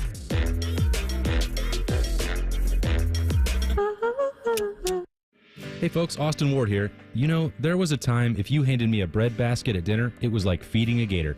You might lose a finger. Bread, pasta, pizza, man, carbs were undefeated in my life. That is, until Awaken 180 weight loss came in and flipped the script. Look, I've run the gauntlet of diets, and each time, carbs won by knockout. But Awaken 180 isn't a diet. It's a whole new playbook for changed up lifestyle. We all know it's necessary to lose that weight, but this is to keep it off. That constant carb craving, the one we all shrug off as normal, gone. Sure, I still love my pizza, but here's the difference. Now I don't need it. So now, most times when that waiter hustles over with a basket of temptation, I just grin, give a little nod, and wave it away like I'm passing on a 4th and long, because I'm in control now. Awaken 180 isn't just a game changer, it's a life changer. Trust me. Call them at 844-346-1800 or visit awaken180weightloss.com. Your future self will thank you. At Uline, they know firsthand the road to success is an uphill climb. Uline started in the family basement and through hard work is now North America's most trusted shipping and industrial supplier. They get what it means to have the support of reliable, hardworking partners. So they keep 41,000 items ready to ship. Whether your company is still in a basement office or expanding cross-country, Uline will be there on your road to success. Visit uline.com. Who's cutting down the nets this year? Get in on all the tournament action at ESPN Bet Sportsbook. Go from tracking the latest upsets to placing bets in just a few taps. Right now, new customers can get $100 in bonus bets when you make your first $10 wager. Download the ESPN Bet Sportsbook app and sign up with promo code USL to get started today. Must be 21 or older. Gambling problem? Call 1-800-GAMBLER. Terms and conditions apply. See app for details. Offer not available in New York. A great lawn is like a great sports team. It takes expertise and a little extra care to really stand out. That's where True Green comes in. They're the official lawn care treatment provider of the PGA Tour, so they know a thing or two about keeping grass looking like a fairway. It's more affordable than you think, and they'll even match any competitor's price. Plus, True Green backs it all up with a satisfaction guarantee. Head to TrueGreen.com today. Let the pros do the work while you sit back and enjoy the results. Broadcasting from the Lindsay Honda Studios. Honda makes the cars. Lindsay makes the difference. Visit lindsayhonda.com. WBNS-FM, HD1 Columbus. The Fan. Sports Center. Good morning. I'm Eric Reeser. We're at the halfway point for Ohio State spring football. Buckeyes wrapping up practice number 8. Head coach Ryan Day is going to speak with the media Monday around 11 a.m. It could be earlier, but when he takes the podium, we'll carry his comments live on the Fan. Ohio State will hold Student Appreciation Day on Saturday at the Woody Hayes Athletic Center. Spring football is going to culminate with the Spring Showcase next Saturday at noon. In college hoops, the Final Four was finalized yesterday. Auburn beat Michigan State 70-64. Houston eliminated Tennessee 60-59. It'll be Auburn and Florida and Duke playing Houston Saturday in the national semifinals. National championship games next Monday in San Antonio. And in baseball, the Reds host the Rangers Monday at 6:40. The Guardians are at the Padres tonight at 9:40. This update sponsored by Dr. Mark Levy. If you're snoring and not sleeping, give Dr. Mark Levy's office a call at 1-800-MORE-SLEEP. That's 1-800-MORE-SLEEP, or visit him online at sleepbettercolumbus.com. First Friday miracles are always better with Uncle Bo. This is Bishop and Friends. A little bit of breaking news on the football side of things. Hayes Fawcett with On 3 with this report. Elite 2026 safety Blaine Bradford has committed to Ohio State. He is the number 1 safety in the country in the 2026 class. 5-star safety out of, guess where? Baton Rouge, Louisiana. So he chose the Buckeyes over LSU, Oregon, and Texas. The quote here is, Ohio State is the best place for my development and my future. I'm always very cautious with making a huge deal about these because one thing that we have seen in this era of NIL and college football is things can flip like that in terms of where a kid wants to go based on potentially monetary offers from somebody else. And when you're talking about the number 1 player in the country who's from Baton Rouge, this is a nice win to get a commitment, but it is far from winning the war because obviously he is in the backyard of the Bayou Bengals. Oregon and Texas are going to come big. Yeah, to your point, he commits, it's the verbal, and then LSU and Texas see that, especially LSU and Brian Kelly go, well, we'll just double up our offer somehow. And I wonder just how many recruits are doing that because this is a very early commitment. Said what, class of 2026? Well, it's funny you say that, Reese, because when I read it, I thought 2026. I'm not worried about 2026. That's next year somehow. So I don't know how. You're kind of on both sides of it. Like, I'm not really worried about it, but I should be. Right. So 2026 would be next year's class, right? Correct. Yeah. So he would be, if he signs and he comes early, most of these 5-star kids do, he would be somebody who would come in, right? He'd come in next year. He'd be here in December if that's good enough. It's just hard, and I think what you're trying to do I cannot imagine being Mark Pantoni right now and trying to make sense of this. And, you're recruiting in a traditional way. You're getting commitments in a traditional way. But then there are these offers that are having to be made to these players, and you have to decide, this is the job that I think Pantoni, under Ryan, everybody involved there in terms of the building of the operation at Ohio State football, they had a head start in it. I remember when Urban first got here and got introduced to Mark, and I was like, this guy's what? We've never had this guy before. And I asked him, I'm like, what is your job? And then I started calling him the ambassador of cool because what it seemed to me was that was his job. His job was to make Ohio State as appealing and as cool for big-time prospects. Now, that's evolved to the point where now he's the general manager. Like, he's head of all of it, player personnel, all of it, and is really the best in the country at it. Ohio State's very blessed to be able to have him. But you think about his job right now, all of these guys' jobs right now. They're sending their coaches out to recruit. They are probably putting some sort of offers onto the table in terms of what potentially could be there in NIL. And then they're holding on like dear life for dear life to get to signing day, to get these kids to sign on the line, which is dotted. That's the job. And so this is an awesome story, but we lost the kid to Oregon on signing day this year. Remember that? Was it the corner? The other corner bounced? So a linebacker, corner, I can't remember, defensive side.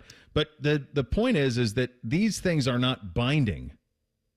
So these negotiations are happening, and you get a kid to commit, but it's really not locked in until you get that signature come in. That's why Ryan fainted damn near when Jeremiah Smith's NIL was physically at Ohio State and signed, because that's what you're waiting for. You need to see that signature so you can celebrate it, but we're still so far out. And I think this kind of goes back to the conversation we were having about the Big Ten in basketball.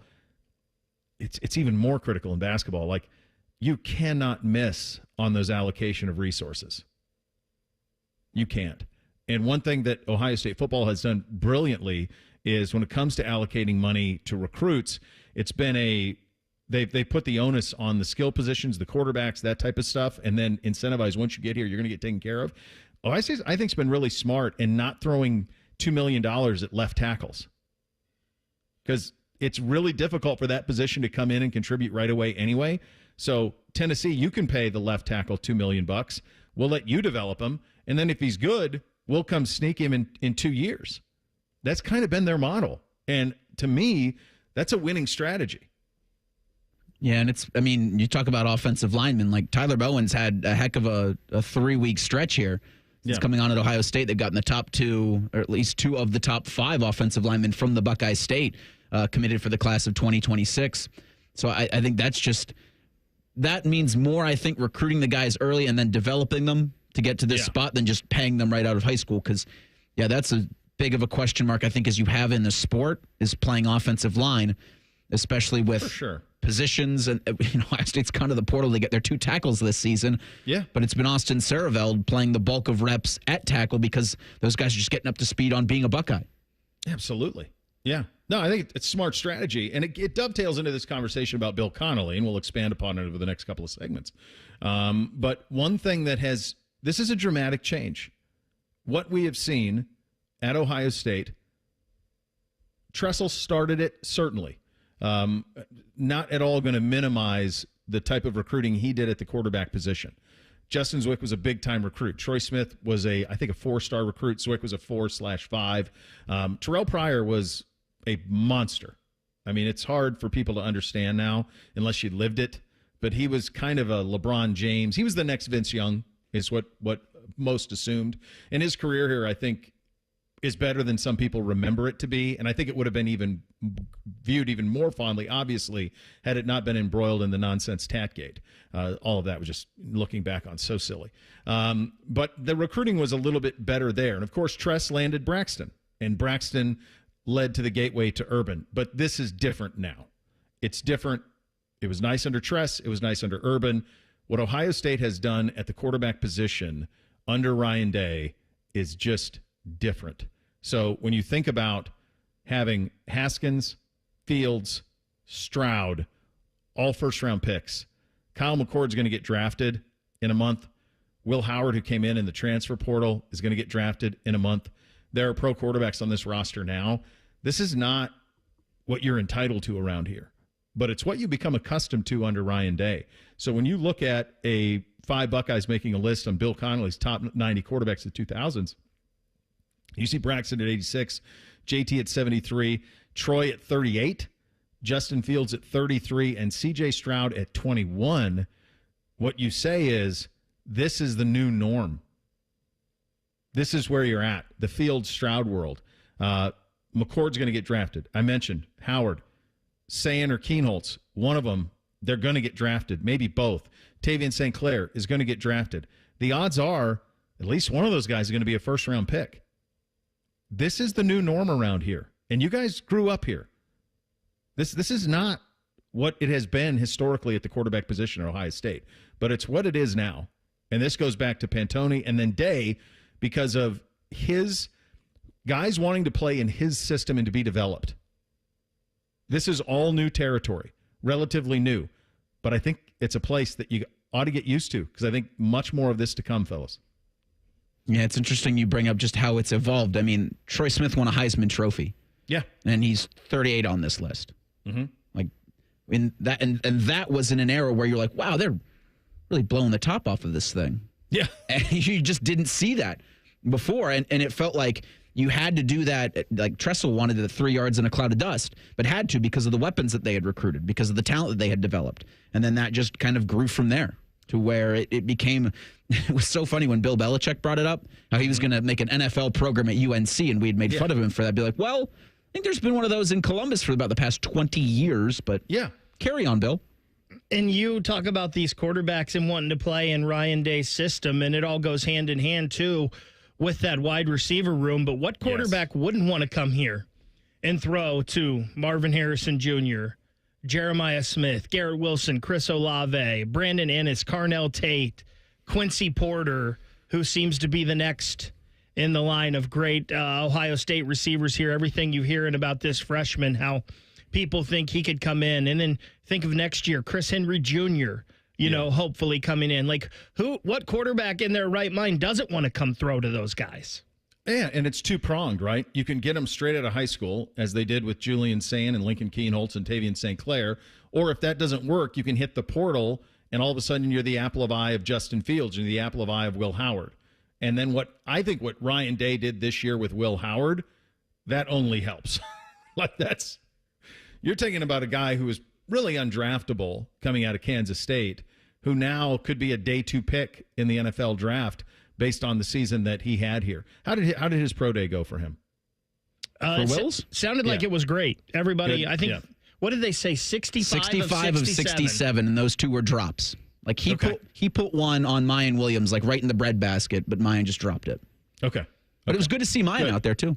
Yeah, very interesting. Yeah, that was. All right, so good stuff there, and I think this is now what you're accustomed to. Now, did Bill get his top 5 right? I don't think so at all, and I actually think the answer to this is in his top 5, but it's not at number 1. We will get to that coming up next. Bishop and Friends right here on The Fan.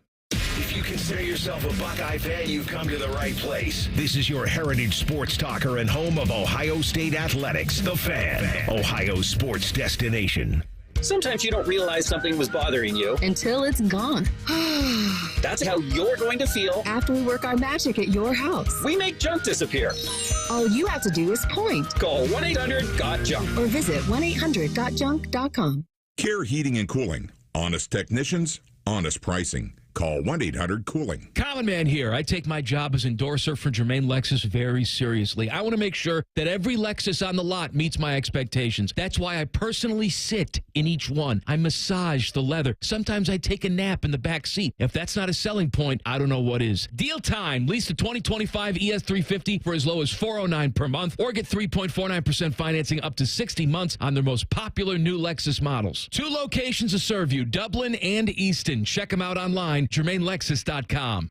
Hey, Kroger shoppers, get ready for Customer Appreciation Week happening March 26th through April 1st. We've packed 7 days with amazing deals. And if you're a Boost member, you can save even more. Get excited and get ready to save. Thanks for being such an awesome customer. Kroger, fresh for everyone. Customers can save big on Kroger brand pasta and Kroger brand broth. Select varieties are only 99 cents each with your card. Kroger, fresh for everyone.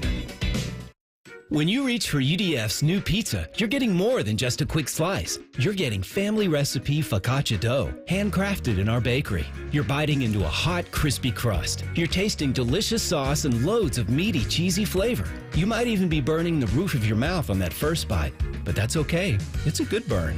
UDF makes more than just pizza. We make pizza for you.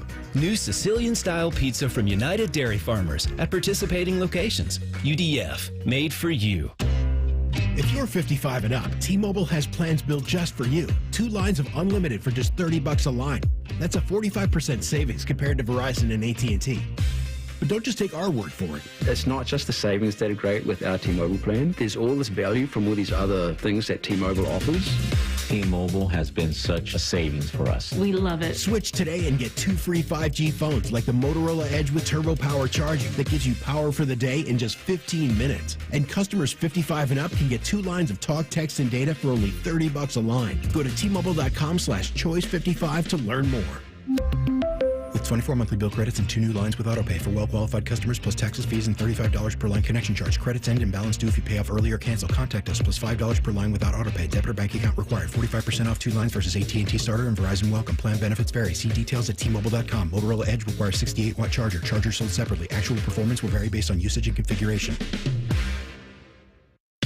Goes to Rothman and Ice has been named the best midday show in the country by our industry peers. A winner if ever there was one. Congratulations, gentlemen. Also, Common Man and T-Bone has been named best show at Sucking the Fan.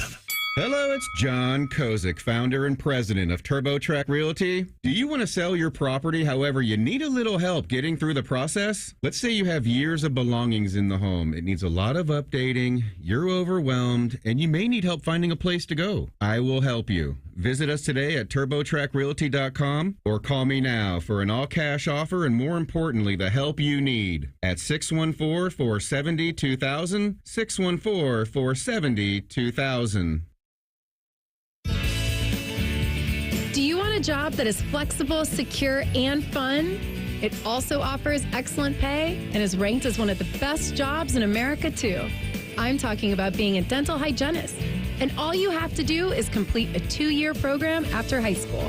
Visit ODA.org to learn more and to start helping people love their smile. This message is brought to you by the members of the Ohio Dental Association. Fan weather. From the Logan AC and Heat Services Weather Center. Temperatures will be in the 50s, but dropping as we head throughout the day, and we'll see cloudy to mostly cloudy skies. For tonight, lows overnight down into the upper 30s and mostly cloudy, giving way to more sunshine on Tuesday and highs in the mid-50s. For The Fan, I'm meteorologist Meredith Garfalo with your 10 weather impact forecast. The only radio show Ryan Day listens to when we're holding him hostage, making him listen to a radio show. The Buckeye Show. Weeknights at 6. The Fan. He knows everything about the Buckeyes. He's been offered tens of dollars by a certain team to spill his secrets. He's told that certain team to go to hell. Damn you all to hell! He's Austin Ward. Yeah, you got to be malleable in this business, kids.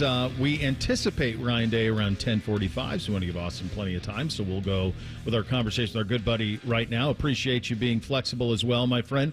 He joins on the Bryant Heating and Cooling Systems fan guest hotline. How tight is this 10:45? Like, just for planning purposes, is that accurate? Well, you know how Buckeye time works. Sometimes 11 a.m. means 10:45. Sometimes it means 10:30. Sometimes it means noon. I think they've reconfigured the schedule a little bit for this week, but I bet we're going to be okay to get this segment done. And I think 10:45. You can probably. It feels safe to bank on that one today. That seems fair. I mean, anytime I get an email from Jerry saying "be ready by 10:45," I think, okay, if the boss man, Mr. Emig, is locking in 10:45, that's got to be where we're at. So, do we have a quarterback yet since last we talked? Well, Bo, they have 3 scholarship quarterbacks. I think that there were a lot of people in here last week, and I want to be careful with my words, as I always am, and try to be. A lot of people have described this as not really a competition when it comes to the starting job, and Sure. I don't say that to anoint Julian Sayin or to diminish Lincoln Kienholz's value, but I think that it's sort of having it both ways, that either one, Julian or Lincoln, are 2 weeks into a spring camp, and they've never, outside of 3 quarters of football in the Cotton Bowl that Lincoln Kienholz wasn't ready for, have not had to go out there and actually do it for real. So a lot of this is making mistakes and learning and growing, and it's not always going to look pretty. So there hasn't been a case where either one is like, well, yeah, this decision is definitely ready to be made, and they don't need to make it right now. So no, I think we can project out what that depth chart is likely to look like when they play Texas, but that doesn't mean that at this point, even if what a lot of people are saying, that it's obvious to them how this is going to end, that doesn't mean that. This really goes back to the Justin Fields spring more than anything else. It doesn't mean that it looks like it's supposed to be the starting quarterback. And I think if you made a public declaration about that for one guy or another, there'd be a temptation as a human being, a lot of that work is done. I've already accomplished it, and I'm doing the things that I need to do. And I think to actually earn that designation, whether it was Justin Fields all the way into August or Will Howard last year into August, when you get that title, it needs to mean something, and it needs to be permanent. And I think they're not at that point, even if we could all reasonably assume the way that this is likely to play out. Heck, didn't Will Howard have black stripes still on at this point? Well, yeah, I mean, and he was a year ago. And I'll have to double check, but I think that Will Howard actually, out of all these guys that we've talked about, going back to even urban quarterback battles, but specifically Ryan Day stuff, I think Will Howard wound up being the earliest that Ryan Day has ever publicly named a starter. That was still into the middle of camp, so that's not uncommon, and I think that's exactly what should be expected this time. When you talk to him, and almost as importantly, when you talk to players, I guess let's start with the Ryan Day part of it. Not that he would admit it, but do you think this timeline has to be a little different, doesn't it? Because as you just articulated, you're talking about Lincoln Kienholz ill-prepared to play in a Cotton Bowl game 2 years ago. You're talking about Julian's really never played any meaningful snaps at all, and you're talking about an opener that is not Akron. It's Texas, and it's all that comes with that. Do you think that I've listened to the press? It doesn't feel like he wants to say out loud it's a different timetable, but it almost has to be. But I've never heard Ryan Day focus as specifically and narrowly on a countdown of days that is not the rivalry game, and it is the Texas game. So I do think that the internal clock, and that applies not just to quarterback, it applies to a lot of different positions for Ohio State in preparation for that game. But yes, that's the most important spot, and there's a lot of intrigue and there's a lot of inexperience at that position. So once you get into August, does that mean you need to do it earlier than Will Howard a year ago, that you need to be ready by the second week of August to start putting in game plan and install and all the other things for one of those guys? Yeah, the answer may well be yes. And I think that was, again, the really delicate balancing act of this particular camp for Ohio State, was that they're trying their best to manage the reps and the veterans and protect their bodies after playing to January 20th and get this compressed schedule done, while also knowing that they have to replace a lot of people, including the most important position on the field. So they need meaningful reps for Julian Sayin and Lincoln Kienholz. And I think that I don't want to put more on it than needs to be, but this week is pretty important because, week one, you go through, you don't have the full pads on, you're acclimating. Week two, you might get into one scrimmage. Okay, what did Ryan Day think of that? How did it look? What corrections, what lessons will they take out of that for those top two quarterbacks? And I don't want to be unfair to Tavian St. Clair, but he's not really in this conversation when it comes to Texas. So this week, then, you're going to have pads on again. You're going to have a key scrimmage. You're going to have Student Appreciation Day. What does that look like? It does, I think, start to ramp up here because the opportunities to practice for real, to have those relatively live bullets flying, like that comes and goes quickly. And then August is going to be here before you know it. So I actually – it's not me saying that, well, by Saturday after Student Appreciation Day, you need to name somebody and you need to focus on Texas. I'm not saying that at all, but I think this is that sort of week that you circle. And it's like, this is when you really need to get things done. And I think we'll probably have a clearer picture, and it'll help that on Saturday we'll get to see what that looks like in person as well. I couldn't agree. Yeah, it's a finite amount of reps. And you're talking about people who haven't gotten that many in their life. Yeah. And to me, they just need all of them.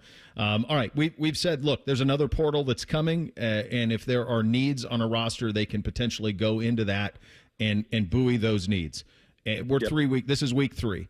Is there a position group that to you feels that maybe at the beginning of camp, we thought maybe we'd have to do this, and maybe the people in that room have overachieved? And conversely, is there a room that maybe you thought was solid and now maybe you think needs to be amplified? Yeah, I mean, I kind of think it's the exact same group, depending on what day we're talking about. It's a defensive tackle where I think you could take a look at, and they're getting what Larry Johnson talked last week, and physically you go out there and use that next wave beyond Cade McDonald and Edric Houston. You know, Jason Moore has every tool you could want. Will Smith Jr.'s got the pedigree. He looks great physically. You have Taiwan Malone going into a third year with the program. All those things are encouraging, but even if you got the absolute best potential out of all three, that's still just a group of really five that Ohio State could count on at defensive tackle. And we're going to wear out this record over the coming years. But if you're trying to play 16 or 17 games, that's just not enough. So I think that they are probably exceeding some of the expectations and still in need of, I don't know what will materialize. There aren't maybe a ton of Ohio State caliber defensive tackles that are going to be available in mid-April. But if someone's close, I would expect the Buckeyes to take a pretty big swing there. And I think you and I talked a couple weeks ago about running back.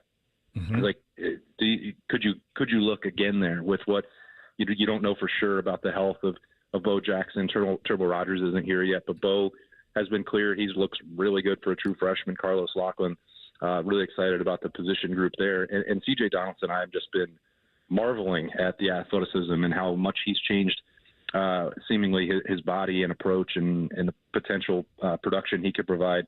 I kind of have flipped around to think that he is going to be the bell cow here for Ohio State. So we'll see how that looks, but I think they're in really good shape there and probably much better than I thought they would be. What have your impressions of Patricia, and what, more importantly even than my impressions of him, what are the players' impressions of him?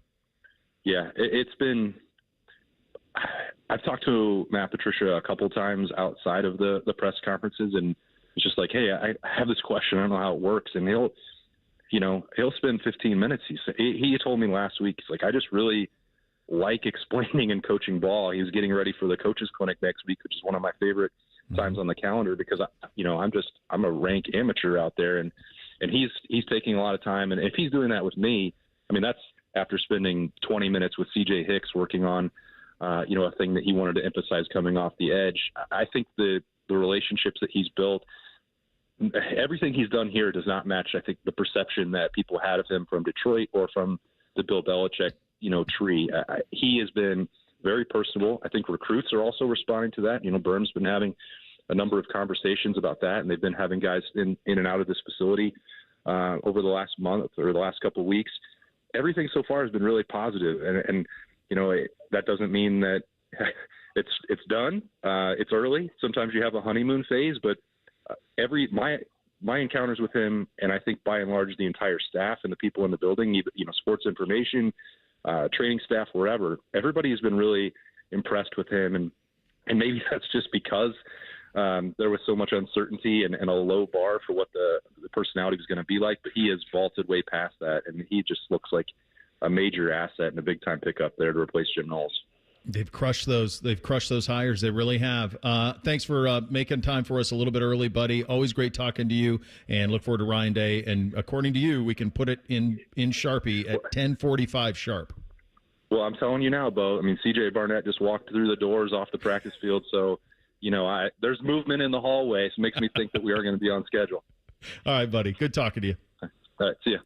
All right, there he goes. Austin Ward joining us on the Brian Heating and Cooling Systems fan guest hotline. We could have Ryan Day coming up next. My hunch is it'll be closer to 10:45. We did want to get to Bill Connolly's top 5 quarterbacks of the 2000s. I think he got it wrong, and I think there is a correct answer. We'll get to that in 2 minutes. Bishop and Friends right here on The Fan. It's a different world today than it was 30 years ago when I started Care Heating and Cooling. This is Mike Weens, now the retired founder of Care Heating and Cooling with my sons, Dennis and Ryan. Dad, 30 years ago, you were the first to warn of companies using service technicians as salespeople, of abusing the trust that a service technician has. With the big conglomerates now buying companies all over Central Ohio, this has become the normal business model. It's all about greed. The conglomerates know they can make a lot more money by incentivizing their technicians to sell furnaces instead of fixing them. They train their techs to take advantage of a customer when they are the most vulnerable. Dad, that is not how we were taught. In 2024, Care Heating and Cooling was awarded a BBB Torch Award for ethics and was named the Lennox Partner of the Year. You don't earn those awards by leaving cat toys behind. Call Care Heating and Cooling at 1-800-COOLING or schedule an appointment online at careheatingandcooling.com. When you need a company you can trust. Thinking about buying your first home? Now, with Third Federal, you can buy your first home and pay no PMI. Hi, I'm Mark Stefanski, Chairman and CEO of Third Federal. Private mortgage insurance, or PMI, can cost thousands of dollars over the life of your loan. And you may not realize PMI doesn't protect you. It only protects the lender in case of default. But at Third Federal, you can buy a home with just 5% down and no PMI. Plus, first-time home buyers get $750 off a closing cost. So if you're thinking about buying your first home, go for it and visit thirdfederal.com. Even before you find a home, lock in 6.50%, APR 6.56% on a 30-year fixed-rate purchase mortgage. Visit thirdfederal.com or call 1-800-THIRD-FED today. APR reflects 15% down for $350,000 loan amount. Rate requires automatic payment program and is subject to change. Restrictions apply. See conditions for closing cost coupon at thirdfederal.com/FTHB. Equal housing lender. Bishop and Friends is sponsored by Diamond Seller, your true jeweler for over 75 years. The Fan, Ohio sports destination. After putting up with Tom Tiberi for a decade, the broadcast gods gave Bo these two. This is Bishop and Friends. And of course, we are sponsored and proud to be by our great friends at Diamond Seller, your true jeweler for over 78 years. We had mentioned this, Bill Connolly, top 90 quarterbacks of the 2000s. The Buckeyes on the list as follows: 86, Braxton Miller. By the way, Braxton wasn't on this the last time, and then do you remember this, Reese? We had Bill on to yell at him and said, I think you're dropping the ball on Braxton Miller a little bit, and now Braxton's on the list. I think we bullied him him. successfully. I think so. Into adding that Buckeye on the list. Yeah, because Brax wasn't on, and I said, I think you missed it with Miller. And then I gave the list of accomplishments for Brax, and now Brax is 96 on the list. So 73 JT, 38 Troy, 33 Justin Fields, 21 CJ Stroud. Troy Smith is I don't even think they had to lose. They didn't have to beat Florida. They didn't have to beat them. It just couldn't look like that. Because if Troy Smith just plays if Ohio State and Troy Smith play a competitive game in a loss to Florida, and you lose, laying it all out on the field, Troy is much higher on this list. He's much more highly regarded around here. But it's just one of those instances where your last memory of it was just so incompetent offensively, they just couldn't block it at all. And he's just so damaged by it. And, Bo, I was going to say, am I crazy for thinking not only Troy Smith, but that JT Barrett should both be way higher on this list? Like, does JT Barrett get dinged because he got hurt and Cardell Jones had the run to the national championship? But they wouldn't. I mean, JT was so good that year. I feel like I don't know what the criteria for this, because I don't think anybody's saying that JT Barrett is a better quarterback than a Troy Smith, a Justin Fields, or a CJ Stroud. But as a college quarterback, it didn't get too much better than JT. Well, no, had he got to now, it all works out for a reason, right? Because I don't think you beat Alabama with JT. I think you needed Cardale's arm. You needed the deep shots to open up Zeke. So it's one of those things where it kind of all worked for everybody. But yeah, he's another one that's on there that it's tough to. But look, you look at this list; it's littered with stars. They're everywhere. So Connolly's top 5 was number 5, Joe Burrow, number 4, Tim Tebow, number 3, Vince Young, number 2, Cam Newton, and number 1, Baker Mayfield. So in the piece, he writes about why Baker. Newton, Young, and Burrow had the best seasons. Mayfield had the best career. It began with him walking on at Texas Tech, quickly winning the starting job and throwing for 413 yards in his debut. He lost his job to injury, then traded up, landing at OU. The Sooners hadn't won an outright conference title since 2010. He led them to 3 in a row with 3 top 5 finishes and 2 college football playoff bids. His storybook career ended with him throwing and rushing for 4,938 yards, 48 touchdowns, winning the Heisman, bringing OU within an eyelash of the national championship game. He was so good that despite non-prototypical size, the Cleveland Browns couldn't resist making him the number 1 pick in the 2018 draft. Baker should be in the top 5 on this list. I don't think he should be number 1. I think when you're doing what Bill is stating here is a career versus a season. I think Joe Burrow had the clearly most impressive season in the history of the sport. I think Cam Newton had the most valuable season at the position in the history of the sport because he did not have Justin Jefferson and Jamar Chase or that defense. And he put Auburn on his back and won a national championship at Auburn. Like that happened. So to me, those two guys, Burrow's 2-year starter, Cam just won, but Cam's 1 year is the most valuable season in the history of sport. Burrow's is the best anyone's ever played quarterback in the history of the sport. But I actually think the answer to this question resides within the top 5, and I think it's Tim Tebow. I think Tim Tebow should be number 1. Tim Tebow won 2 national titles at Florida, 2 of them. As a freshman, he was critical to their campaign. Now, that was Chris Leak as a starter, which we all remember all too well, but that's the jump pass. That's when that got in there. He was a change of pace guy for Florida in the red zone that season. I was there in the swamp when he did the jump pass for the first time against LSU. Nobody knew what the hell was going on when they called the play. But he became a gadget player as a freshman. As a sophomore, he wins the Heisman. As a junior, he wins the national championship again and is again a Heisman finalist. As a senior, they're the number 1 team in the country. They're undefeated until they lose to Alabama in the SEC title game, and he's a Heisman finalist again.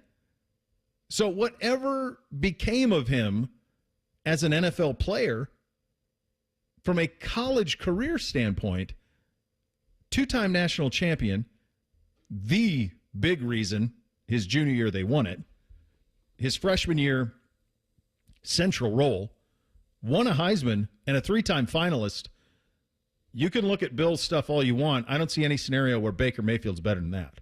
Would we want to have Bill on sometime this week to bully him into like yelling at him, changing this up? Because I agree with you in terms of Newton, Burrow having the best seasons ever. If not for Archie Griffin winning 2 Heisman trophies, Tim Tebow's the greatest football player in college. Greatest player, one of the greatest individual figures in college football history. He might be the most decorated. Surely. Yeah. Again, 2 Heisman trophies, only Archie. But for Tebow... But Arch doesn't have a chipper. Doesn't have a national championship. He's got 2. He's got 2 of them. Can I hold one of them, Tim? Here's Tebow's, he's BCS National Championship game MVP once, won the Heisman, 2-time Maxwell Award winner, won the Davey O'Brien, won the Manning, won the AP College Football Player of the Year. Actually did that as a sophomore. The same year he won the Heisman. He was, all the stuff. It's all the stuff. He won everything. He won everything you could win. 3-time first-team All-SEC quarterback. Like all of those things. It's probably the most decorated college career ever. So, to me, that's the right answer on this thing is probably Tebow. The other thing about Bake that isn't mentioned here, and there's this perception that, you remember, how well do you guys remember Baker's last game as a college player? Well enough. So it's in the Rose Bowl. It's against Georgia in the Rose Bowl. Oklahoma was actually up 31-17 at half. They were up 2 touchdowns at half. They led pretty much the whole way. Georgia tied it in the third, so it was 31-31 heading into the fourth. It went to overtime. This is the Sony Michel walk-off game. Georgia ends up winning 54-48. But there is this perception that Bake was completely clutch and unbelievable in the game. He was fine in the game. He was fine. He went 23 of 35, 287, 2 touchdowns and a pick. But what people would probably not remember is that Rodney Anderson, the running back at Oklahoma that day, went 26 for 201. That their offense was actually built on the ground was kind of the way that thing went. So to me, again, it's all argumentative. To me, it feels like it's Tebow's the right guy. If I had to rank the Buckeyes, I think the one thing that's done a little bit of disservice here is that it's hard for me to not have Troy Smith number 1 as the best Buckeye quarterback of that time. I think Fields' 1 year here was unbelievable. I wish COVID didn't rob him of his second year, most of it, in 2020. Because I think at times he played he's probably about the combination of Braxton and CJ was Justin. Like, you got all of it with Fields, and it was probably the most fun you could have. But it's hard to imagine like a Heisman winner being below two guys who did it, albeit Fields and CJ were both finalists in it. Whoever has quarterback next is got a big shoes to fill when you think about that lineage. We anticipate Ryan Day speaking shortly on that from the Woody. We will carry that for you live coming up next. Bishop and Friends right here on The Fan. A lot of hosts have been on our airways in the past 30 years. Some good, some bad, some really bad. Anyway, sorry for that. The Fan. April 6th at Tropical Smoothie Cafe. Rewards members get $5 off an acai bowl or an acai bowl with Nutella. Log into the app on April 6th to redeem your rewards. Terms and conditions apply. 1877 Cars for Kids. KARS Cars for Kids. 1877 Cars for Kids. Donate your car today. Donate today at carsforkids.org. That's cars with a K. Your car can be picked up as soon as the next day. Receive a tax deduction and vacation voucher. 1877 Cars for Kids. Donate your car today. Now accepting donations of land, homes, buildings, or any kind of real estate. Legend has it, underneath the NJM insurance offices lies a mysterious room of long-forgotten, moldy mascot memorabilia. Often pitched by ad agencies, always rejected by NJM. Is it real? We may never know. But what is real is NJM's dedication to doing what's right for their customers. Astoundingly, they're proud to put policyholders first. No jingles or mascots, just great insurance. Learn more at njm.com. Insurance underwritten by NJM Insurance Company and its subsidiaries. Yeah, boss asked us to get the Ohio Lottery kiosks ready for the new $20 scratch-off, $2 million extreme cash. With $38 million in total prizes, we had to go big. We had cup holders, monster truck tires, even installed air horns, in case somebody reveals the extreme symbol and wins every prize on the scratch-off. Boss thinks the light show's a bit much, but gotta celebrate $2 million top prize winners somehow. So yeah, play $2 million extreme cash from the Ohio Lottery. And if you can tell my boss I did a good job, that'd be cool too. Lottery players are subject to Ohio laws and commission regulations. Play responsibly. Buckeye Lake Marina Open House is Friday, April 11th through Sunday, April 13th. Register to win some cool prizes and the grand prize of a weekend getaway at the lake, valued at over $3,000. Includes an Airbnb, a boat for the weekend, and $1,000 in lake area gift certificates. Buckeye Lake Marina will have the indoor showroom packed. Plus, you can visit the Docks and Marina store during the open house, Friday, Saturday, and Sunday, April 11th through 13th. And you could win the grand getaway at Buckeye Lake. Visit BuckeyeLakeMarina.com today for details. April 11th through 13th at Buckeye Lake Marina.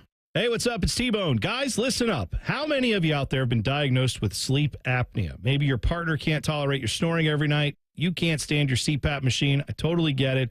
But the good news is there are alternatives to the CPAP machine. And Dr. Mark Levy is here to change your sleep and your life. Trust me, your spouse will thank you later. Dr. Mark Levy can customize an oral appliance that opens your airways, helps you breathe better, and of course, stops your snoring. That's the main point. It's quick and comfortable and an alternative to those bulky, loud CPAP machines you always hear about. For over 15 years, Dr. Mark Levy has led the way when it comes to treating snoring and sleep apnea, and now he's expanding his practice to better serve his patients with a brand new location in Marysville. I love Marysville. If you're snoring and not sleeping, you need to call Dr. Mark Levy's office today. Do not delay. Schedule your appointment today with Dr. Mark Levy at 1-800-MORE-SLEEP. That's 1-800-MORE-SLEEP. You can also visit him online at sleepbettercolumbus.com. And now, sleepbettermarysville.com too.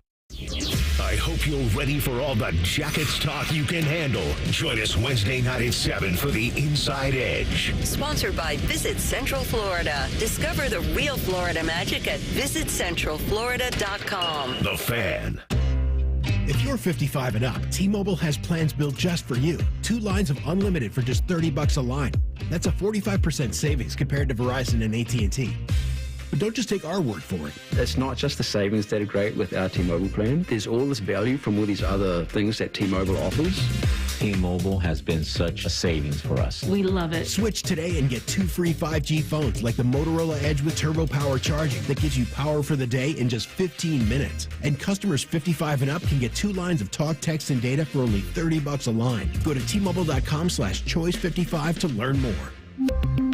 With 24 monthly bill credits and 2 new lines with autopay for well-qualified customers plus taxes, fees, and $35 per line connection charge. Credits end and balance due if you pay off early or cancel. Contact us plus $5 per line without autopay. Debit or bank account required. 45% off 2 lines versus AT&T Starter and Verizon Welcome. Plan benefits vary. See details at T-Mobile.com. Motorola Edge requires 68-watt charger. Charger sold separately. Actual performance will vary based on usage and configuration. favorite fan shows are available when you want them. Head to 971thefan.com and hit that subscribe button. The Fan, Ohio sports destination. Pull up a stool and ask the bartender for something neat, because Uncle Bo is on the radio. This is Bishop and Friends. All right, moving things around a little bit here. We're going to hit Thing or Not a Thing coming up in the next hour of the program. We anticipate Ryan Day at the podium at Ohio State here shortly as the media is gathering there, and we were assured by our great friend Jerry Emig that it would be around 10:45 to be ready, and we want to hear from Coach Day at that time. When you guys have just played, whether you've listened to, I always think this. The players are more, at this point, what the players say is more valuable than what the coaches say. Because most times the players don't have, there's no sort of agenda. For the most part, they're just answering questions that are directly asked to them. What, if anything, have you picked up from some of the player availability? And by the way, hell of a job. And I think it's really smart, Ohio State. I saw Riley Pettijohn, the 5-star linebacker out of Texas. Saw him talking last week. Really smart to get, and that's something that they can sell as a program, to give true freshmen a microphone and to face 100 media strong the way that you have to around here. There aren't many places in the country that can offer that. I think it's really smart that Ohio State does. And no one in any beat, whether it be NFL or college, has Tim May. So the idea that these kids at a very early age can come and face the venerable Tim May is a learning, is a tree that they can sit under and learn from that you can't find truly anywhere else in the country.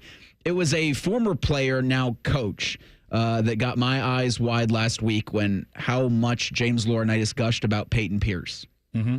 Because traditionally, Ohio State's just two linebackers for most of the games played last season. Mm-hmm.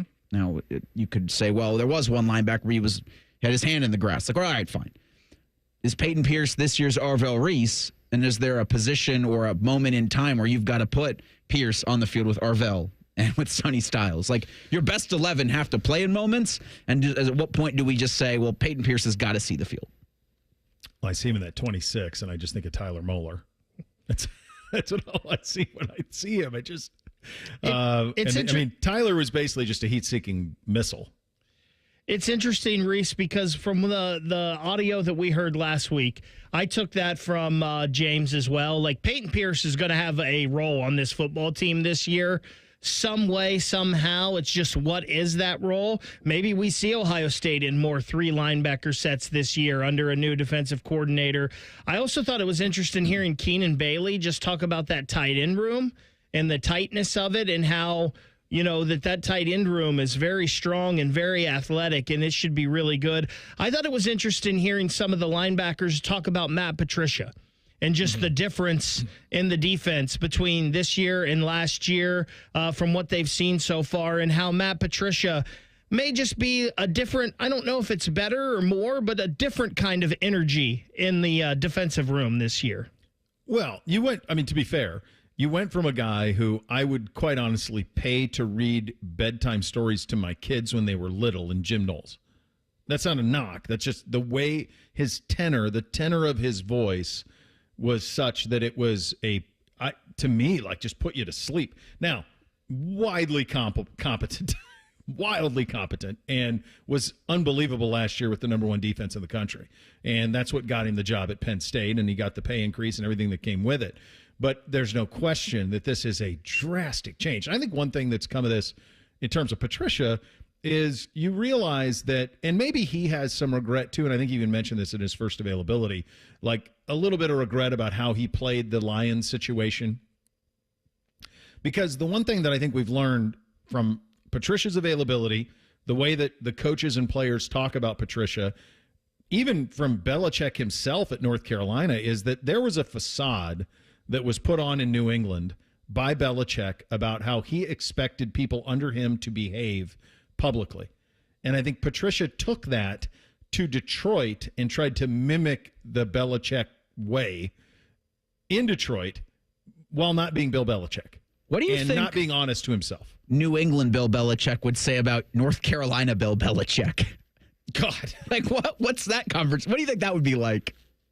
It's crazy. Doing yoga on the beach with his 24-year-old girlfriend. He's like a character in White Lotus. He really is. Like, you could see him in Thailand. I mean, it's in play. Absolutely. Yeah, it's strange. It's strange choices that he's taken. And she's front and center on everything. Like, think about, I mean, she's front and center everywhere he is. So anyway, I think Patricia probably learned a little bit from that. And what you're getting here is kind of the Matt Patricia, an authentic Matt Patricia. So he's got a ton of energy. He seems stoked to be here. I think he loves the idea of teaching, right? Most do. Usually if you get into that profession, it's the teaching that you like the most. Austin shared with us earlier in the hour about how, he spoke to him for 15, 20 minutes after a media availability, just about ball. And he likes the idea of that. I don't know what the timeline is for Matt here. I don't know if this is you go back to something Three said all the time. What's your why? So is Matt Patricia's goal to be the defensive coordinator here for a couple of years and then be a college head coach? Or maybe it's be here for a couple of years and go the Hafley route and get back to the NFL and being an NFL defensive coordinator. Is that the path? There's plenty of places that would like him. He's got a lot of experience in a lot of things, but now being here gives him a landing spot to potentially paratroop into something else. I don't see a scenario where Matt Patricia is like a 5-year defensive coordinator at Ohio State. This feels like 2 to 3 years to me. You got a lot of young, really smart guys on that defensive side who could be 10-year defensive coordinators. And maybe the idea is, let's see if we get some pollination from Jim Knowles and Matt Patricia that can fall onto some of these young guys, and then you have a 10-year answer. But to me, 2-3 years, a little bit of career rehabilitation, shine with all of this talent, and then we'll reevaluate. That's what it seems like to me. Yeah. But he's left a hell of an impression. The onset of this, I was like 2 years and then back in the NFL if this all goes well. Yeah. Because this is the Nick Saban car wash, right? But this is not just with a guy who's just looking to keep in the college ranks. This guy's already proven it in the NFL. And as we've seen, they're very willing and able in the National Football League to go back to a guy that's got some experience there if he's had some recent success, both in college, even, with some colleges. And again, I make fun of this as many times as I can, that Ohio State's doing something very new and unique to several of being an NFL pipeline. Yeah. So, they don't do it very well other places. I know Bill Belichick says he's going to be the first one to do it in North Carolina, but the closer that college moves towards the NFL, the more I think, and you're starting to see it now, but I think the more you'll see in the next couple of seasons of guys having a couple of years of success as a coordinator, as a head coach, and then make the quick jump to the National Football League. Yeah, I think it's all of those things, and I think the 2-year window. My guess is Ryan. This isn't scores. My guess, Ryan said, "Give me 2 years. Give me a 2-year commitment." And then we'll see where this goes. Speaking of Ryan, we're going to break a little early here. We anticipate him being at the podium here momentarily. We will have that for you on the other side of this quick timeout. Bishop and Friends are here on The Fan. Oh, hey, the best football team in the country's on the best radio station in the country. Congratulations, Buckeyes. Here's to 100 more years together. Your home of the Buckeyes, The Fan. Sometimes you don't realize something was bothering you until it's gone. That's how you're going to feel after we work our magic at your house. We make junk disappear. All you have to do is point. Call 1-800-GOT-JUNK or visit 1-800-GOT-JUNK.com. Hey there, friends. Bo Bishop here. Who's cutting down the nets this year? Get in on all the tournament action at ESPN Bet Sportsbook. Go from tracking the latest upsets to placing bets in just a few taps. All tournament long, new customers can get $100 in bonus bets when you make your first $10 wager. Download the ESPN Bet Sportsbook app. Sign up with the promo code Radio100 to get started today. Must be 21 or older. Gambling problem? Call 1-800-GAMBLER. Terms and conditions apply. See app for details. Care Heating and Cooling. When you need a company you can trust, call 1-800-COOLING. The best matchup is you in a new Kia from Coughlin Kia. Get into a new Kia now with $0 down. Get 0% financing on select new Kias and make 0 payments for 3 months on any new Kia in stock. Visit CoughlinKia.com. Coughlin has the car for you. 0% for 72 equals $1,389 per 1,000 financed on Nero EV, EV6, and EV9 with approved credit through Kia Motor Finance. 90 days deferred payments until June 2025. Qualified manufacturer incentives to dealer. Prior sales excluded. No security deposit. Residency restrictions may apply. Offers cannot be combined. See dealer for details. Ends 3/31/25. Did you know even the smallest increase in mortgage rates can cost you thousands of dollars over the life of your loan? Hi, I'm Mark Stefanski, Chairman and CEO of Third Federal. It's true, even a 0.25% change in rate can cost you thousands of dollars over the life of your mortgage. But with Third Federal's new Early Rate Lock, you don't have to take chances. Early Rate Lock is the only pre-approval that locks in your rate at pre-approval, even before you find a house. Plus, we're so confident that our rates are the lowest, if you find a lower rate, we'll beat it or give you $1,000. And now through April 15th, get pre-approved with Third Federal and we'll pay all of your closing costs. So don't wait. Call Third Federal today. Right now at Third Federal, even before you find a home, lock in 6.50%, APR 6.56% on a 30-year fixed-rate purchase mortgage. Visit thirdfederal.com or call 1-800-3RD-FED today. APR reflects 15% down for $350,000 loan amount. Rate requires automatic payment program and is subject to change. Restrictions apply. Zero closing costs on low-cost loans only. See conditions for lowest rate guarantee at thirdfederal.com. Equal housing lender. It's March, and you know what that means. Bracket season. You've crunched the numbers, picked your favorites, and maybe even taken a big gamble on that Cinderella team.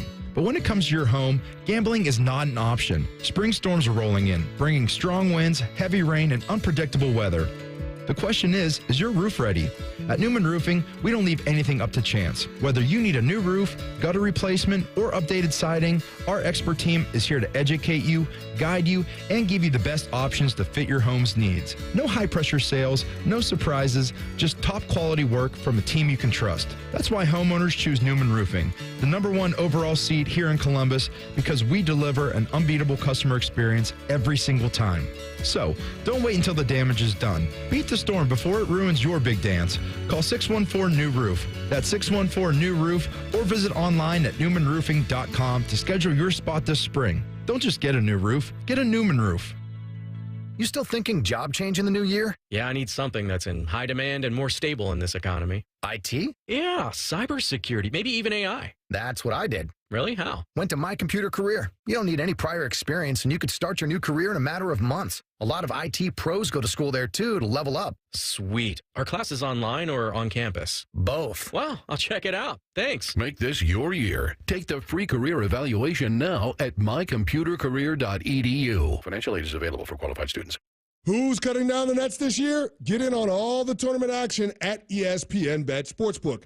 Go from tracking the latest upsets to placing bets in just a few taps. Right now, new customers can get $100 in bonus bets when you make your first $10 wager. Download the ESPN Bet Sportsbook app and sign up with promo code USL to get started today. Must be 21 or older. Gambling problem? Call 1-800-GAMBLER. Terms and conditions apply. See app for details. Offer not available in New York.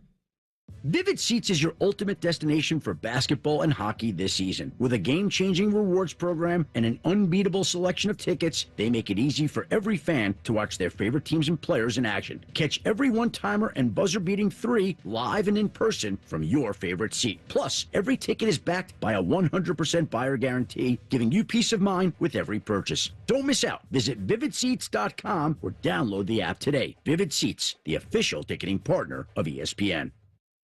Broadcasting from the Lindsay Honda Studios. Honda makes the cars. Lindsay makes the difference. Visit lindsayhonda.com. WBNS-FM, HD1 Columbus. Our top men are working on everything except this show. We have top men working on it right now. Who? Top men. You're listening to Bishop and Friends. All right, final hour here. We anticipate Ryan Day here any minute at Ohio State. This is week 3 of spring football. In terms of what the rest of this looks like, here's kind of a rundown for you in your mind's eye. Ryan's going to talk today. This practice already in the books. From there, you'll have a practice number 9, which will be tomorrow. And then Thursday, April 3rd, you'll have post-practice. You'll have a practice on April 3rd. The one that I think is always a lot of fun that's really gotten big over the last several years has been the Student Appreciation Day at the Woody Hayes. That will happen this Saturday. That will be practice number 11. And then the Spring Showcase will be a week from Saturday. And, of course, we'll have you covered on that. In terms of just the timeline for the rest of the month. April 14th, the Buckeyes going to visit the White House in celebration of the national championship. And then April 16th is that day to pay attention to. That is that spring transfer portal window. That opens on that day. With all of the talk of the portal, and when Ryan Day gets to the podium, we will take him live here on the program. Have you guys read any pushback at all to the idea of the basketball portal being open now? Lots. Like, why is it open?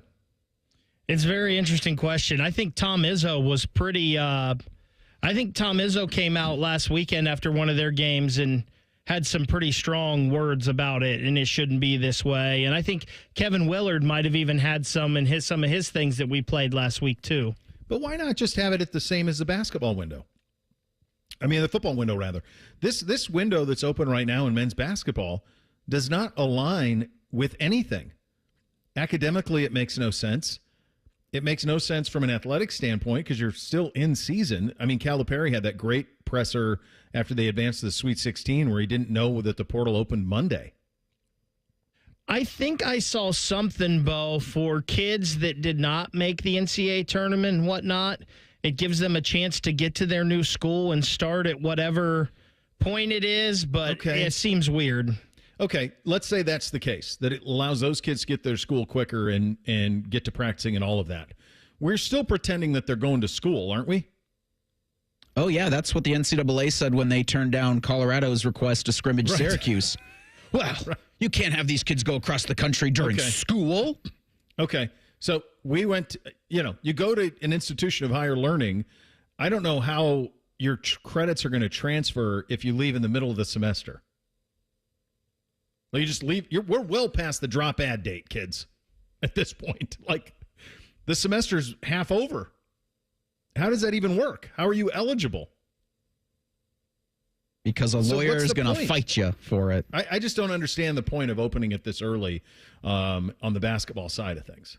It makes no sense to me. I was thinking about that last week, and I wondered, you're just throwing stuff at the wall, right, to see what sticks. Yeah. If they thought that they could get, at the same time, coaches were leaving for other jobs. Because you talked about 4 and 5 maybe Big Ten jobs will be opened and closed in this offseason. If they were trying to keep that the track. Like if a coach leaves, say a coach from Drake goes to Minnesota, then the roster can go with him. Or Tucker DeVries going with his dad from West Virginia to Indiana. Like at the same time, that can happen. So there is, a coach lands or a coach lands and then the portal happens after the coach lands and he's got no guys. The idea that you would have a portal open, it just makes no sense. What does make sense is getting to Ryan Day, and he is available now. Let's go there. Spring game. We'll continue to look at the health throughout this week and into next week, but plan is to have a game format, on the 12th, which will be great. And then, so we could have, a lot of different things going on that day. After the spring game is our Saddle Up event, which is something that has been going on now. This will be our 3rd year where it's a fundraising event here for NIL in the Woody, and it's actually a country concert that we've been putting on now. This will be the 3rd year in a row. And just quickly, the story behind it is that when my family and I were on the Buckeye Cruise for Cancer a few years ago, we bid on North to Nashville, won the auction, and decided to do a concert here in the Woody. And every year it's gotten bigger and bigger. This year, Russell Dickerson and North to Nashville will both be playing. There'll be a lot of great events. Jack and Will and some of our former players, Donovan Jackson, Seth McLaughlin, they'll all be there as well. So it's a great night to not only celebrate the championship, but also raise money for NIL. So April 12th should be a great day here. All right, thank you, Coach. Folks, we're going to keep them to one question because I got a lot of people wanting to ask questions. Open up Dave Biddle, 24/7. I was going to ask if he was going to sing at the. I can't ask too. Okay, I'll just. I was on stage last year, but no singing. Okay. Yeah, no, I don't want to hear me sing. I know you said many times that everybody has to lead their own way, but the quarterback has to be a leader. Everybody leads their own way. How is Julian as a leader so far? Yeah, he's finding his way, like you're saying. He's has credibility that he's building in the locker room, and you really do it 3 different ways. It's your character, who you are as a person. Julian's. Good man. He does things the right way, lives his life right off the field, and when he says he's going to do something, he does it. Connection, I think, He spent time with the guys in the locker room and has built some of those connections with guys on the team. And then it comes down to competency. And that's where when you step on that field, you got to be in command. And I think the more you do it and the more consistent you get, the more confidence you have leading. When you're focused on just doing your job, it can take away a little bit from the leadership part of it. But I think he's getting more and more comfortable out there, and I think all the quarterbacks are. And every day you do that, you're able to, let your personality show and let your leadership show. But at the end of the day, the first thing they have to do is do their job, and then it goes from there. Stephen Means, Cleveland.com. I'm going to try to do a Tim May impersonation here. Two things. One, is the Caleb Downs running back thing still happening? And also, just a kind of a bigger thing, Syracuse and Colorado tried to do a joint spring game situation. As a person who's been in the NFL and seen the benefit of that, but also some of the cons of that, is that something you would ever be open to the idea of doing, whether it's a spring game or a joint practice? Yeah, Caleb at running back isn't something we're looking at right now this spring. It could be up for discussion in the preseason, but not right now. He's still coming back from kind of a nagging injury. You want to make sure he's good to go, but and he will be. But and then secondly, I think if teams want to do that, then I think the rules committee should take a look at that and allow folks to do that if that's what they want to do. For us, I'd be concerned about the health, because when you practice, there's certain rules of engagement that have to happen. And so one of the things we really have to teach our players is how to practice. And, 7-on-7 teamwork, if we're not tackling people to the ground, what is the tempo? And you start talking about thud and different things, and we don't take side shots. And when, receivers are in the air, we don't take their legs out and do those types of things. I'd be very, very concerned with practicing against another team when the rules of engagement aren't clear, or you're not going against one of your teammates that you're trying to take care of. I think we all understand what that could be like, but when you're playing now a 16-game season, I feel like we need to do a little bit better job of making sure, especially with a 105-man roster, it looks like that we're headed towards here this summer. The health is one of the most important things we head into the preseason. So for me right now, it's not something that I would consider, but for those who want to do it, I think they should be able to. Joey Kaufman, Columbus Dispatch. Ryan, this year's staff has some more QCs and analysts than a little more than past years. Just wondering, now that you've changed the rules, the NCAA changed the rules about who can be involved in practice and on the field working with guys, are those roles more valuable than in the past? Yeah, they have more of an impact because now they're all coaches, where in the past you just had the 10 coaches and then the graduate assistants. So, like you said, these guys can have more of an impact on the field. I look at the offensive line. We have 3 guys every day, chasing these guys around, and Tyler and Marcus and Coach Dickey. I mean, they're doing a great job. But in the past, it was really just the offensive line coach and a graduate assistant. Now, you're getting some 3 experienced guys every day working with the offensive line, working in recruiting. It can help in meetings. It splits up individual time, which is like really important out there, because everyone can coach in the field. So I think it's great, and our guys are certainly maximizing it, and I think our staff feels more engaged when they're actually able to make an impact on the field. Austin Ward, podcast. Ryan, how would you describe your satisfaction, your encouragement, your discouragement in the quarterbacks? It's 2 weeks. I know there's so far to go. Are they where they thought you'd be now? Are they ahead, behind? It depends on when you ask. I think, right now, I guess, remember when I was in the NFL, I'd listen to some of these scouts talk about players, and they never wanted to show their hand, so they'd make comments like mixed bag to the negative. That's the way I'd feel coming off the field today. But there's been really good progress in that room. All 3 of them, I can, recognize that there's been growth in all areas, and then there's other moments where they have 2 or 3 plays in a row that I just we all get frustrated, but we're going to keep coaching them and keep pushing them. I think that they have the right attitude. I think they have a growth mindset in that they come in every day and put the work in, the preparation in. They just need more and more reps, so we got to give it to them. And I think going into the spring, or at least coming off of last year, thinking about the spring, I felt like, boy, we really need to be smart about what we do this spring. Need to cut back on the spring, and then as you get into it and you realize, a lot of the new faces, I realize we need more and more reps. So, we're we're trying to do that as best we can by also keeping the guys healthy. Today was a helmets practice. The next 3 this week will be padded. And a big part of that is learning how to practice with each other to keep guys healthy so we can get these guys more and more reps. And I think they just need more and more reps. But there's certainly growth there. We're certainly not where we need to be, but we're getting there. And Hope, number Warriors. Yeah, just in general for the whole team, you know, eight practices in, like, are there any players that have really stood out to you so far that have really made a move this spring?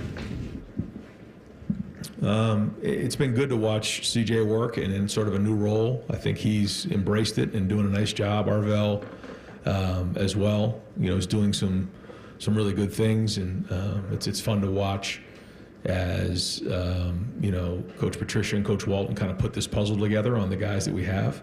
So I think both those guys have stood out. I like the way, you know, the other linebackers are running around, Peyton Pierce and you know, Riley, TJ. You know, it's been good to watch them. You know, Jermaine is now, you know, out there, and you feel him every day. He's competitive along with Davison and the other corners. I think both Jalen and Malik have made a move at safety. I think that's been good. And you know, Caleb Downs has been, you know, practicing limited, so it's been good to get those guys in there. The running back room has been good. I think James, you know, it's hard in the spring to evaluate running backs because we're not taking them to the ground really very often. So, but James looks good, and CJ and Bo, all 3 of those guys, and even Sam has done a nice job. So, again, hard to evaluate, but there's improvement there. The tight end room is deep as we thought it would be. There's a lot of growth there. Up front, I feel good right now, or feel solid interior. The development of the tackles is still something that's you know, a work in progress. That I feel like we have what we need there, but there just needs to continue to get more and more reps and feel it. But there's definitely improvement there. And then at wideout, you know, to me, we've got to do a really good job with the depth at wideout. I think at the top end, you know, we're solid, but you know, 4 through 6 is really got to come on for us. Tony Gergen, Buckeye Huddle. Ryan, what are your 48 hours like after the first spring scrimmage, when you've said in the past it feels like you're never going to win a game that season? And then just, you know, what logistically, what are you doing? Well, the first thing that, you know, it just depends on what kind of weekend you want to have.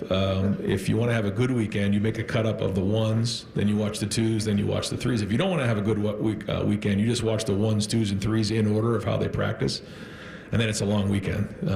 So it just depends on how you want to do that. But you know, when you're going against each other in the spring, there's a lot of things to take into consideration. We're still installing some things, some guys in other places.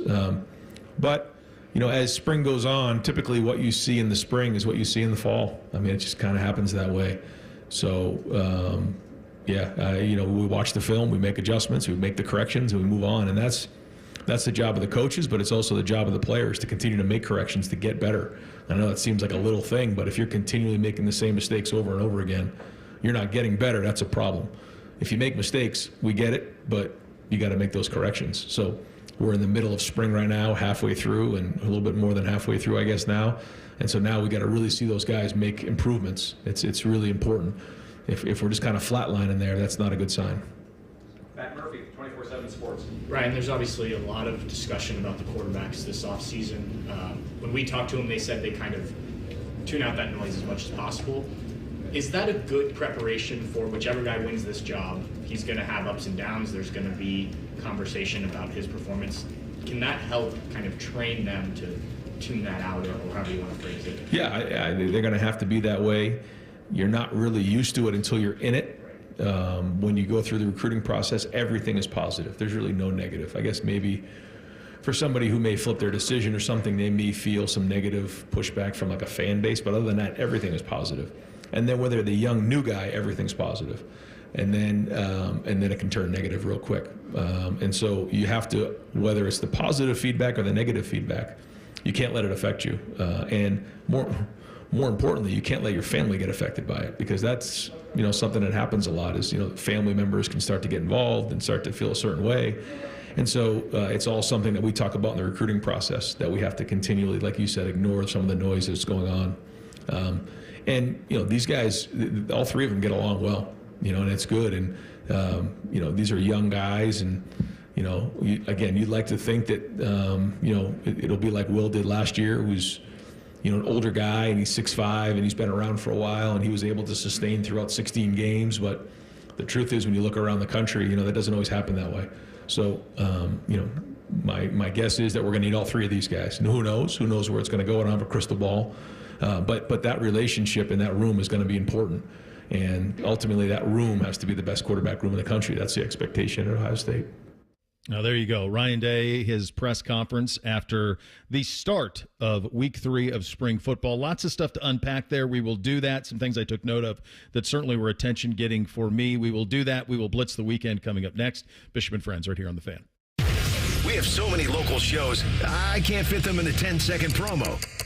So let's just say we're live and local all damn day. The Fan. Buy 5, save 5 deals are back at Meijer. Buy 5 or more and save $5 or more when you mix or match on items like Dannon Light and Fit Greek Yogurt 4-packs, 5-pound bags of Halo Mandarin oranges, assorted varieties of Kraft cheese, and select 12 packs of Coca-Cola and Pepsi products, plus deposit where applicable. Saving money during the Meijer Buy 5, Save 5 sale makes grocery shopping a good deal better. Exclusions apply. See all deals in store or in the Meijer app. Everyone deserves a fast and reliable connection, one that helps better their everyday through the things they value most: friends and family, education and career. A connection that opens pathways to opportunity and builds roads to a better future. At Spectrum, we're committed to delivering just that every single day. Because with the right connection, anything's possible.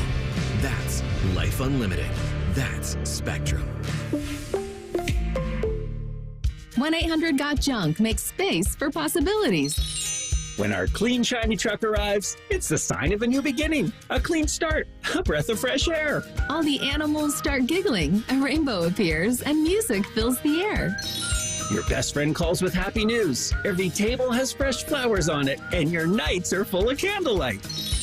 We bring the springtime. All you have to do is point. Call 1-800-GOT-JUNK or visit 1-800-GOTJUNK.com. Hey, Ohio State fans. While others cut corners, like that team up north, Valvoline Instant Oil Change is Buckeye-level quality. We train hard and treat every day like game day. We're always quick, but never rushed. And you can stay in your car while our experts do the work. Valvoline Instant Oil Change is a proud sponsor of Ohio State Athletics. Visit valvoline.com/Buckeyes to find your nearest location and access exclusive fan savings. If you're 55 and up, T-Mobile has plans built just for you. 2 lines of unlimited for just $30 a line. That's a 45% savings compared to Verizon and AT&T. But don't just take our word for it. It's not just the savings that are great with our T-Mobile plan. There's all this value from all these other things that T-Mobile offers.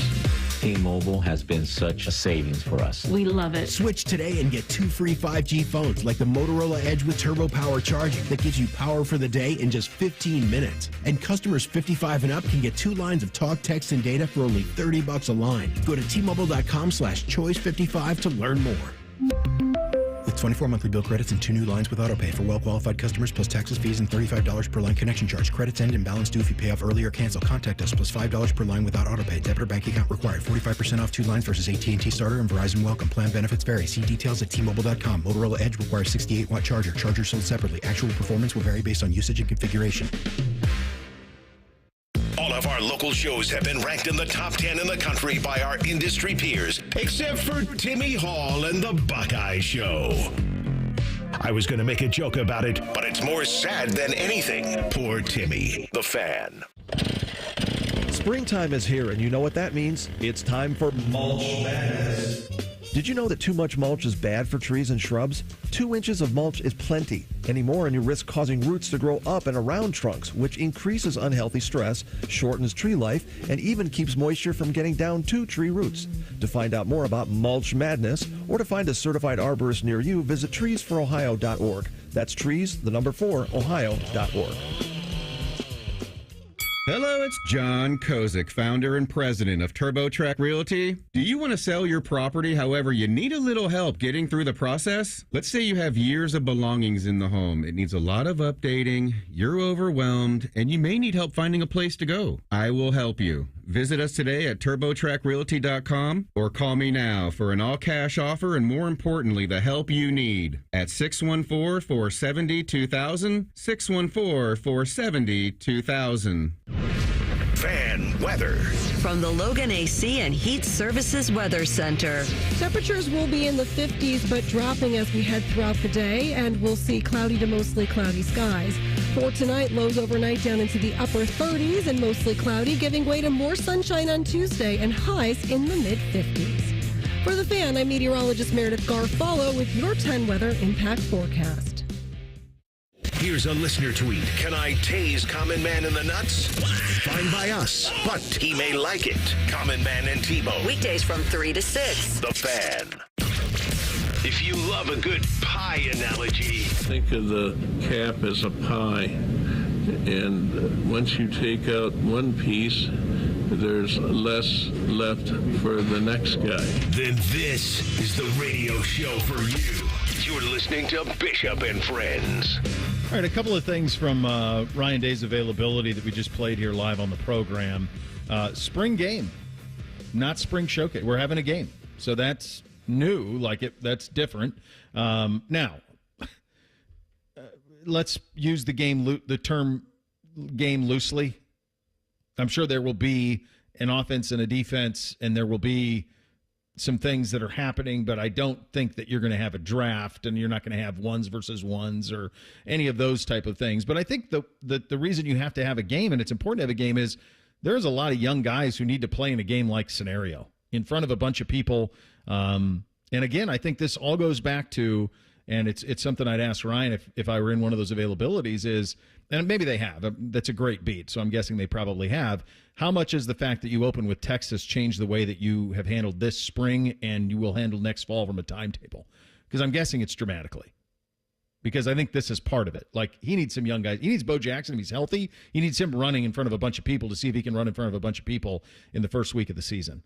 That's these all the quarterbacks, 3 quarterbacks, all that. They need game reps. Yeah, it expedites everything. I think he would give you that, we're just going to treat it like a spring. And they can even treat it like a spring because they've never done anything like this before, where 2 months after getting a national championship trophy, they've practiced number 5 or 6 or whatever it was of the spring. And you're doing 5 weeks in 4. And you're trying to figure out, with a brand new quarterback, and then figure out what you're going to need in the portal a week after you're done with the spring showcase. And it was interesting, probably bad job out of us, Bo, for not talking about that earlier, that when he first talked about this last week, he was like, I want to replicate game situations as much as possible. He said, we may not have the guys that have played a lot of football doing a lot of it, but he needs these guys getting game-like reps. Yeah. That jumped out, and I sometimes... maybe shocking to the loyal listeners, overanalyze things. Maybe I'm guilty of that here, but I want to say it was Dave Biddle who asked a direct question about Julian Sayin. So he asked a Julian Sayin leadership question, and it was noteworthy to me that Ryan Day answered a Julian Sayin leadership question only talking about Julian Sayin. He talked about Julian specifically. So now that could just be psychoanalyzing, could be hypersensitive, trying to, in the old urban intelligence days, right? The old translating trust days. But one thing that that you normally see is even when there's a direct question in a quarterback competition, you allow that answer to be about every quarterback in the room. And he just answered a Julian question directly. So that was noteworthy to me. The other thing I took note of, guys, was some of the names that he mentioned. C.J. Hicks, Arvell Reese, Jermaine Matthews, James Peoples, C.J. Donaldson, Bo Jackson in the running back room. All of those I took note of because that was a question from Dan Hope with 11 Warriors who just said, who's jumped out? And I always think when you ask a question like that to a coach, when you are in the coach's position, put yourself in the position Ryan Day's in, it's the people who jumped out most recent and most that pop out. So I think you mentioned Peyton Pierce too, and some others. The new safeties with Caleb on the bench, not on the bench, but practicing with a little bit of an injury designation. Those things I all took note of, fellas. We do the real truth on Tuesday, but he was asked specifically, "Are you doing the Caleb Downs running back play? Are you doing any of that install in the spring? He said, it's not something we're looking at right now. It's something we'll do in the fall. And it is probably the real truth, just because you're trying to keep Downs as limited as possible in terms of his workload, all while you're trying to install bits and pieces of a brand new defense here and there. Yeah. So I imagine it's more so getting him ready to kind of work with Matt Patricia. And then you can figure out, in fall camp, are we where we need to be as a team, as a total team defense, to sprinkle you in here and there with the offense?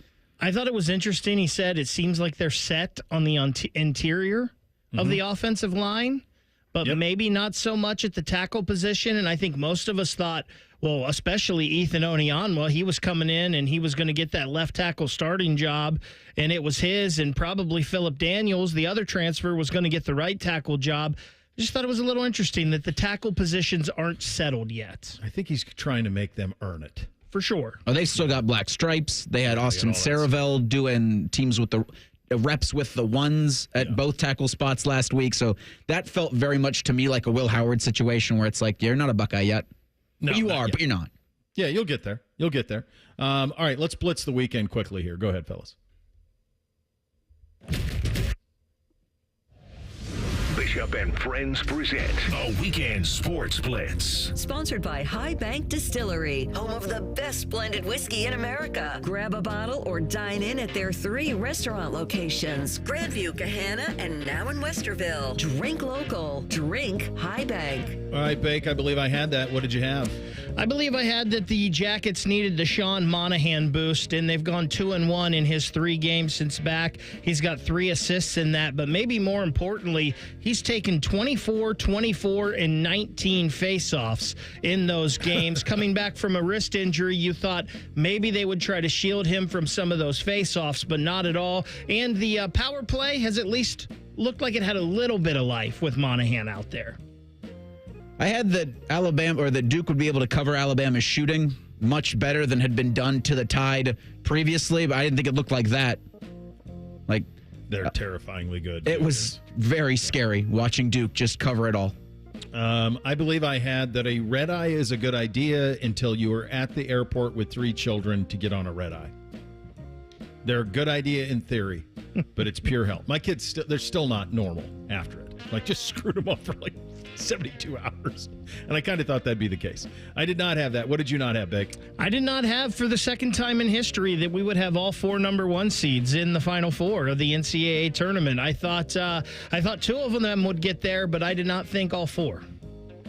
This might be a bad job out of me, but I didn't have Houston putting the clamps on Tennessee.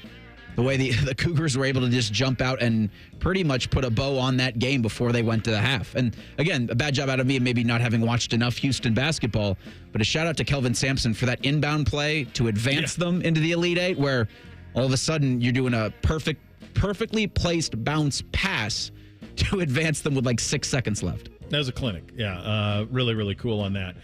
So I was struggling. We were playing matches out in the desert on golf, and I was Nathan Zgura, voice of the Browns, good buddy, and I texted him. I'm like, dude, I keep hitting it left. I've never hit it left in my life.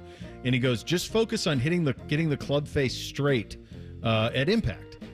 And it seems simple, but I'd never thought of it that way. And after that note, I did not have that. I played the best series of golf I've played in probably 15 years, truly.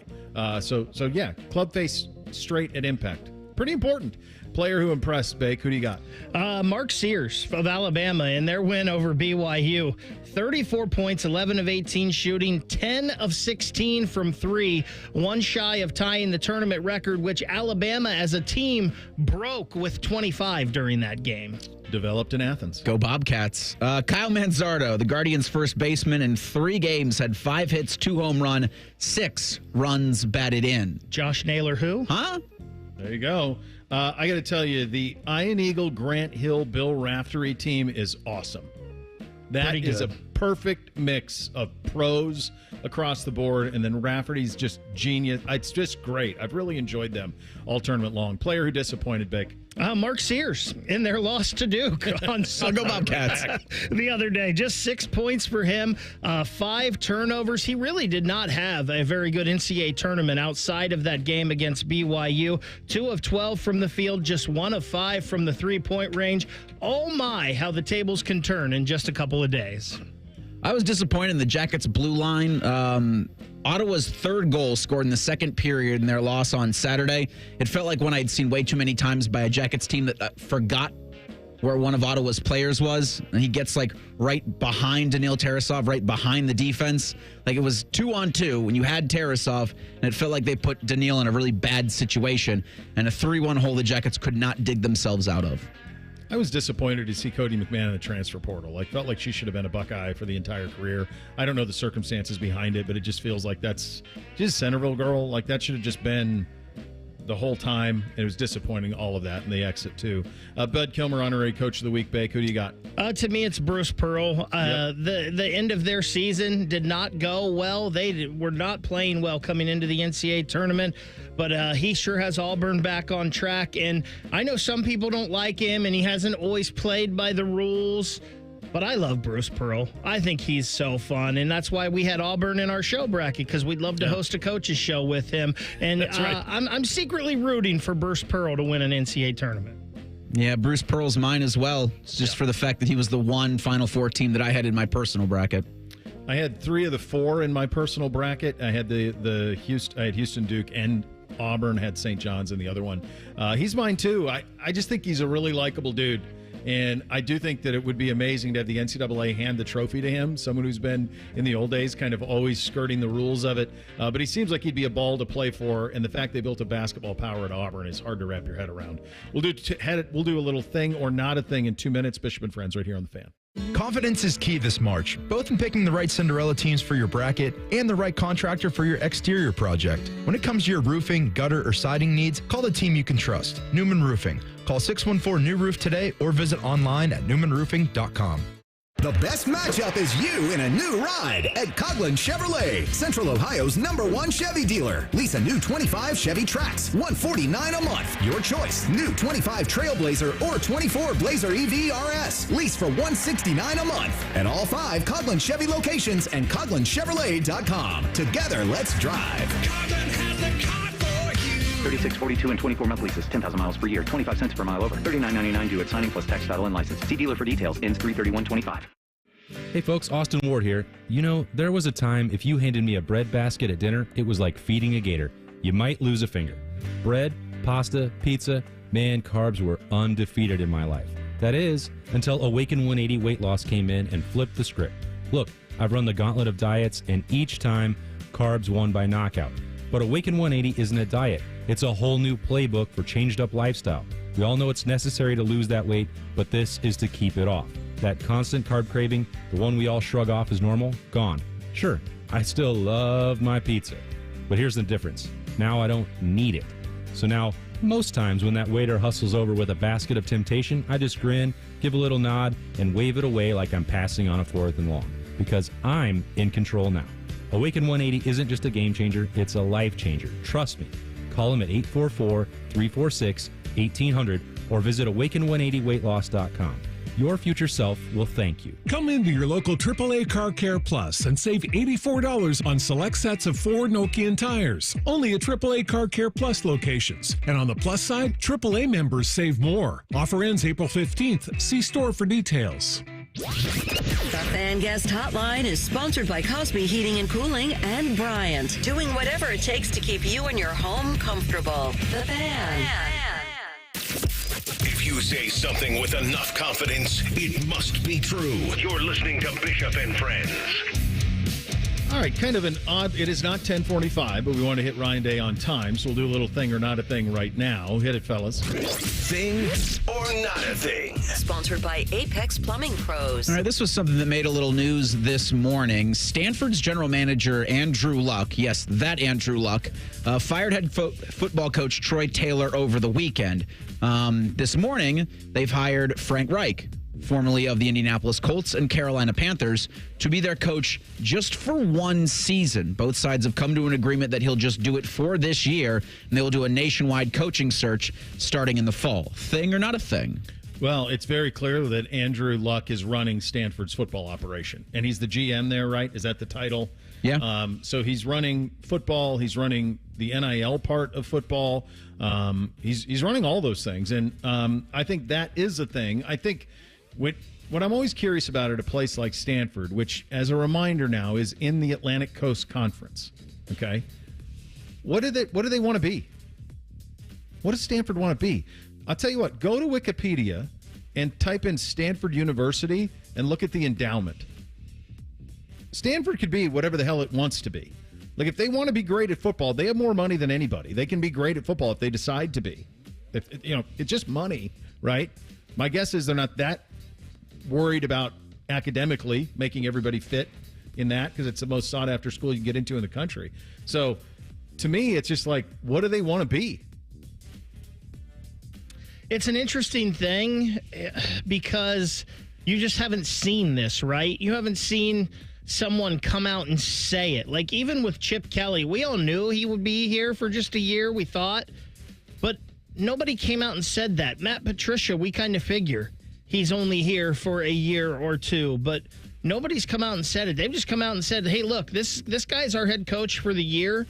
And you used to not be able to do that because you're trying to recruit a class. But now with the transfer portal, maybe you can get away with it a little easier. So this came out after Alabama was dismissed in the East Region Final on Saturday. Someone named Brian on X said a source close to Alabama's athletic department says head coach Nate Oates has shown interest in the Maryland job following the Tide's Elite Eight loss. Oates is reportedly frustrated with the SEC's revenue sharing model, particularly Alabama's heavy financial commitment to football. To which Jeff Goodman responded to this morning, saying Alabama head coach Nate Oates has no interest in the vacant Maryland job. There's been some recent chatter about Oates and the Terps job. No truth to it. Thing or not a thing? What's the better job? Historically, you would say Maryland is the better job. I don't know that it is anymore. I mean, he's gotten Alabama to the cusp of the Final Four a couple of years in a row. If he's frustrated with Alabama's NIL, it seems like it's still plenty good that he has a roster full of. Didn't they? I thought I was looking when they did their starting lineup juxtaposed to Duke's. I wanted to say they had 4 grad transfer guys or 4 graduates. Cliff Omarui from Rutgers is one of them. Yeah, and they have Sears, and then they have the kid who started at, was it South Dakota State or something? They have that kid too. Like they had 3 or 4 guys who have already graduated college. So that tells me that their NIL is at least in order. I've seen nothing to make me think that Maryland is locked in on NIL on the basketball side of things. Nothing. Now, Maryland's doing a good job in recruiting for 2026 in football. You see the NIL there, but I don't know if it's that way in basketball or not. I was shocked to think Willard would leave Maryland for Villanova. And I understand Villanova has won 2 national titles more recently than Maryland's won their one. But at the same time, like, that was so much about Jay Wright and that group of players. Are you sure you can do that consistently at Villanova? And Willard went there over Maryland. So that was interesting to me that you would do that. This may be a thing that possibly Nate Oates may not totally be happy at Alabama, but this isn't a thing for Maryland because Kevin Willard, as you mentioned, Bo, talked about all of this last week. Yeah. When there was talk about maybe he could be heading to Villanova, and ultimately, I'm sure it's what's led him to leave Maryland to go to Villanova. So Maryland doesn't have their house in order on revenue sharing and NIL for the basketball program. So why would Oates leave a place where he's been to the Final Four and now was one step away this year to go to Maryland to coach there? It doesn't make a lot of sense. So we talked about Kevin Willard leaving Maryland for Villanova. It's the 4th Big Ten school to change that will need to change their head coach this offseason. Indiana, Minnesota, and Iowa are the 3, but they've since filled their vacancies. So Maryland, the only one in the conference that needs a head coach. They also need an athletic director. This from Chick Hernandez of Washington, D.C.'s CBS affiliate. And this is after the regional semifinal game that Maryland was eliminated in. Kevin Willard had already signed his letter of intent to leave to Nova. He was done. The press conference after that game was flat BS. The line, I haven't talked to anyone, not even my agent, but I'm sure my agent has because that's what agents do. He said the exact same thing when he left Seton Hall to come to Maryland. Today, he makes it official with a team meeting to tell them what they were already told was coming. Last few days, Maryland officials have been scratching their heads or screaming into phones as to why it's taken this long for Willard to just come out and say it. He's held them over a barrel while the transfer portal is churning. He's a decent coach, terrible at leaving schools, end quote. Thing or not a thing? I don't really know what he's supposed to do here. Right? He's going to Villanova. It was probably known long before they played that Sweet 16 game. Even before the tournament began, it was like, yeah, he's gone. Maybe, but like, is he supposed to? I guess if you're the athletic director at Maryland, then you pull like a Bo Schembechler with Bill Frieder for the kids out there and say a Michigan man's going to coach Michigan. Maybe say a Maryland man's going to coach Maryland. Scott Van Pelt. Yeah, Walt Williams and Scott Van Pelt and Joe Smith to coach it. I don't know, but like maybe that's what they should have done. But short of that, I don't know what he's supposed to do because he probably, I don't think that all these guys are just the worst guys ever. He probably has genuine affection, I'm sure he does, for his players and for what he's built at Maryland, what they're trying to build at Maryland. And he probably wanted to do right by them while he was still the coach there. So you're put in a position where you almost have to lie as long as you keep coaching. I'll put it to you guys. Would it be better if he just quit? Like once it's known he's going to Villanova, he just quits on that team? Would that be something that's looked back more fondly? I don't know.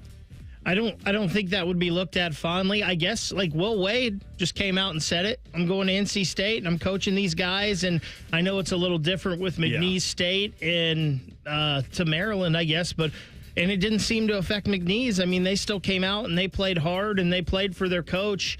But that's not the way it's been done ever before. That's the first time I really remember it where, something like that with Will Wade has happened.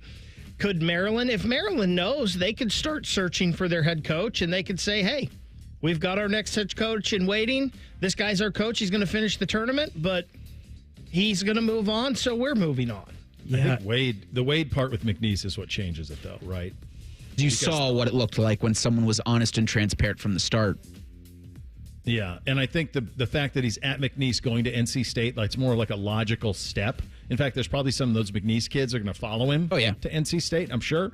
Whereas on this side of it, to me, this feels like a same move. I don't know what the difference is between, obviously I'm aware of the locations and conferences and all of it, but to me, Villanova and Maryland feel like similar jobs.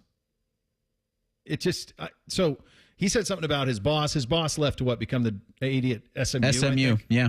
So that tells you something, that you're taking a Big Ten job. Think about this. A Big Ten job with all of that money. An athletic director's job is to shake hands, kiss babies, and find ways to spend money and raise money. That's the job. An athletic director in the Big Ten went to SMU, where they have no television revenue for the foreseeable future. Think about that. That tells you a little bit about where you are in college athletics at the moment. And it really is, guys, up to the individual institution how important the specific sports are. It's not a conference by conference. It's school by school. It really is. We'll hit three things on a Monday up next. Bishop and Friends right here on The Fan. April 6th at Tropical Smoothie Cafe. Rewards members get $5 off an acai bowl or an acai bowl with Nutella. Log into the app on April 6th to redeem your rewards. Terms and conditions apply. This Ohio State football spring practice report is brought to you locally on The Fan by Roosters and by your Ohio Kubota dealers. Ohio State football spring practice report. Not only are there questions about what the football team will look like, but Ryan Day last week answering questions about what the April 12th spring game will look like. Yeah, I think it's good for everyone to know, my plan is to have a spring game. I just think we need to save a little bit of wiggle room in case we take injuries. That's it. So we want to do this. We want to play a spring game. Now, there may be some guys that are held from the spring game. So we need to get out there and compete. The format of it and how it works will probably be similar to what we've done in the past. So it'll be a great opportunity for fans and folks to see our guys and get out there and play. That part of it, to me, it is what it is. But we need to go do it. It's important that we start the season fast, and I think that first step is playing in the spring game. If we're down some linemen or down some bodies and we have to adjust, we'll figure that out from there. But this report is brought to you by the Ohio State Wexner Medical Center and by Weber Grills on the Ohio State Sports Network from Learfield. There's one medical team in Central Ohio skilled enough to care for your favorite Ohio State team, and Buckeyes everywhere. The Ohio State University Wexner Medical Center is your choice for the most highly specialized orthopedic and sports medicine care. Our surgeons, physicians, and physical therapists have access to the most advanced treatments and innovative recovery approaches to get you back in your game. Because on or off the field, our team is your team. The choice for your orthopedic care is clear. Everybody knows that Roosters is a fun, casual joint with their award-winning waitstaff, great food, fun, and laughter. It's a quick stop on the way home to sit back and unwind. It's a front row seat to the big game. Roosters is where you, your family, and friends can order pizzas, sandwiches, salads, and more. And the home of award-winning wings that are fresh, never frozen, and so big you won't believe it. It's your family's other dinner table. Roosters, a fun, casual joint, and the official wing sponsor of Ohio State Athletics. Cover more ground with the fast, durable Kubota Sidekick, featuring a gas-powered engine that delivers a top speed of 40 miles per hour, best-in-class acceleration and handling with cargo, and the strength to haul what needs hauling, all backed by a 2-year, 1,000-hour warranty. Get more done right with the Kubota Sidekick. Visit your local Kubota dealer today. Go to KubotaUSA.com for full disclaimer. Visit BuckeyeKubotaDealers.com to find a dealer near you. You know that thing you've always been too scared to go for? It seems like you'll never have the guts. Then a cancer diagnosis. And doing that thing becomes way less scary. I would know. I've always wanted a black belt. And today, the only thing standing in my way is a few wooden boards. It's been a lot of hard work and 5 years since I beat cancer at Ohio Health. Bring it on. You keep making plans. Visit ohiohealth.com/keepmakingplans to learn more.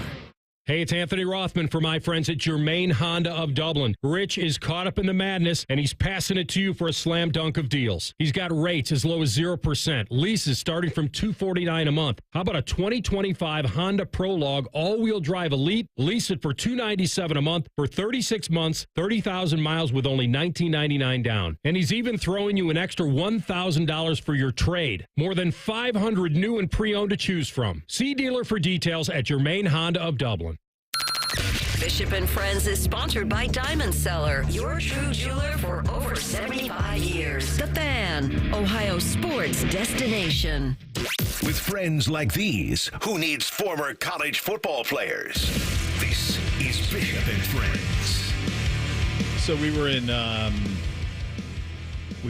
Southern California, flew into LA, and then I wanted to do like Staples. I wanted to do like the Lakers statues and like Beverly Hills and kind of show the boys that, and then head south to southern Orange County, where we were spending a couple of days on vacation.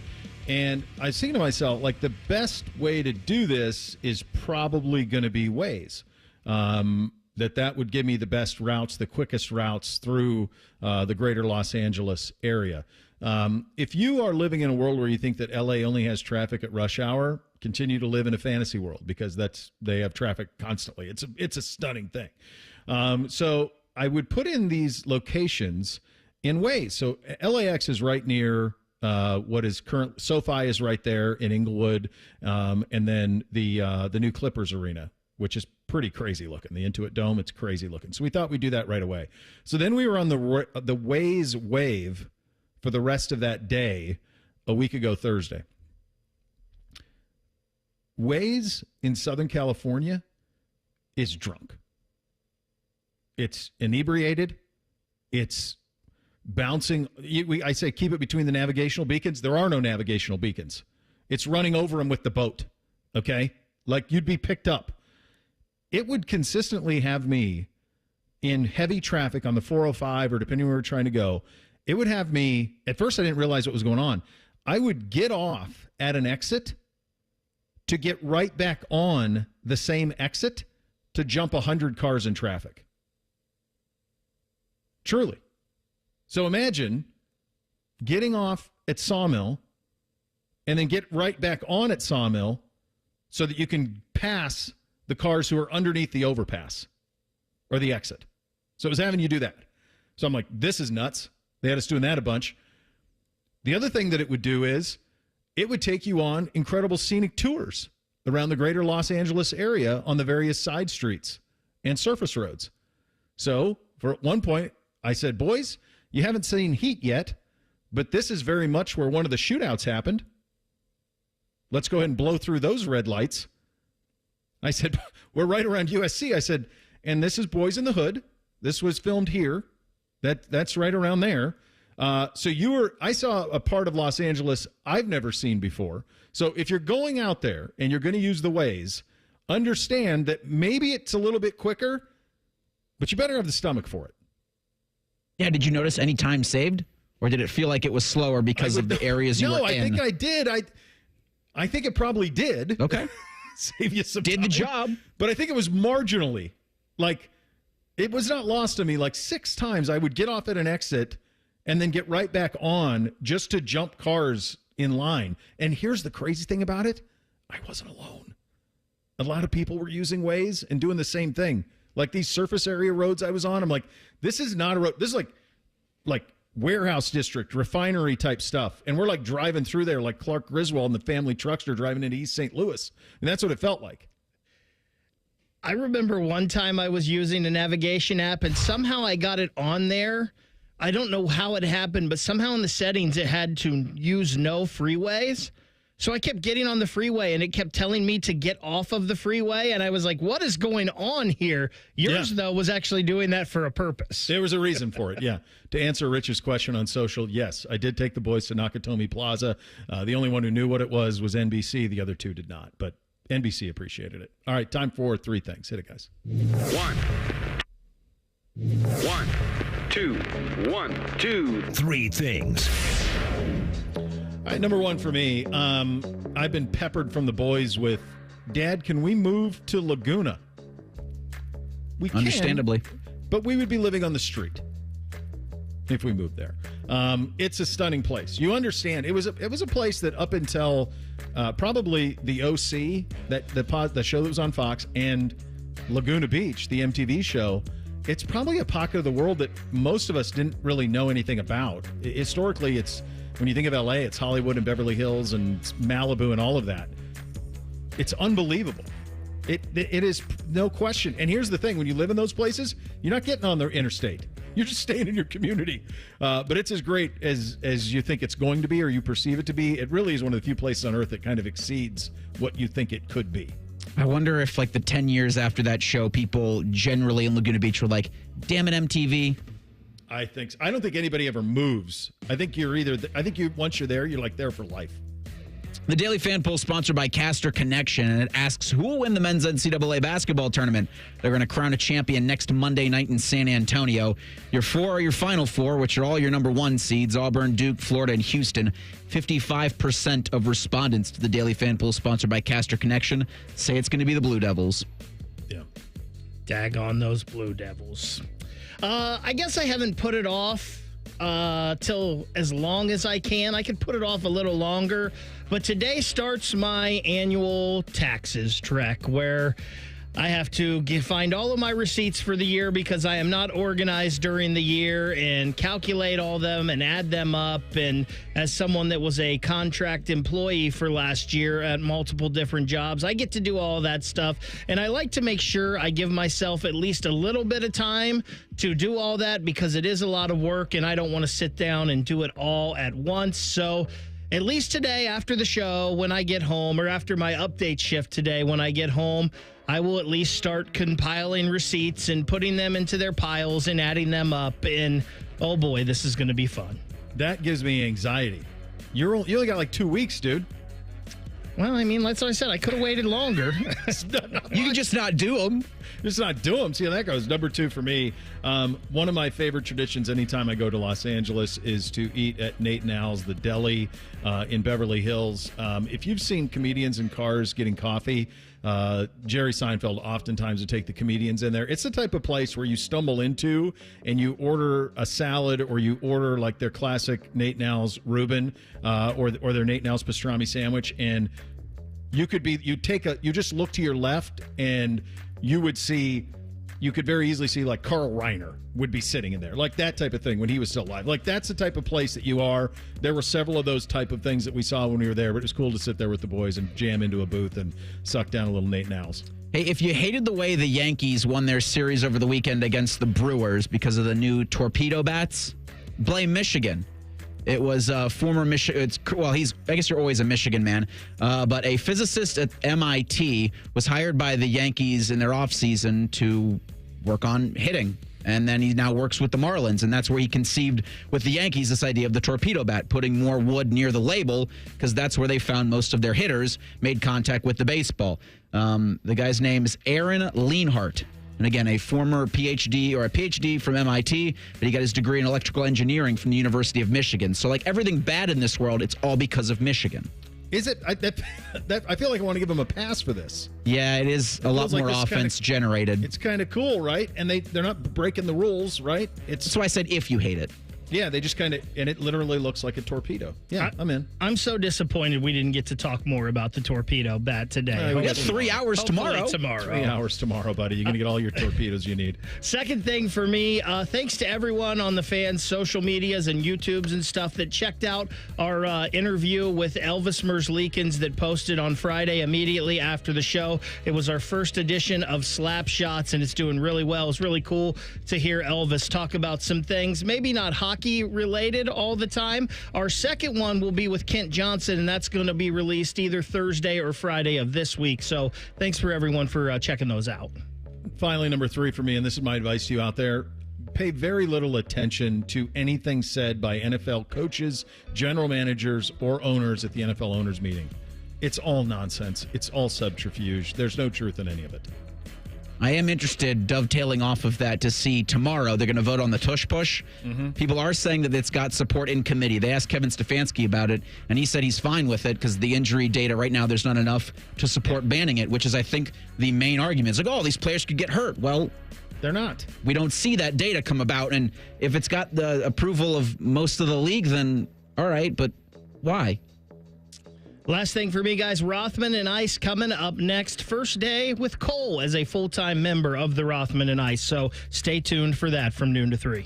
Oh, that's great. So you have that to look forward to, which is nice. We are back tomorrow. Thanks for listening, buddy. Bishop and Friends right here on The Fan. Buckeye games have been airing on WBNS since before you were born and before your parents were born. And before Abraham Lincoln was born, trust me. Your home of the Buckeyes, The Fan. If you're 55 and up, T-Mobile has plans built just for you. 2 lines of unlimited for just $30 a line. That's a 45% savings compared to Verizon and AT&T. But don't just take our word for it. It's not just the savings that are great with our T-Mobile plan. There's all this value from all these other things that T-Mobile offers.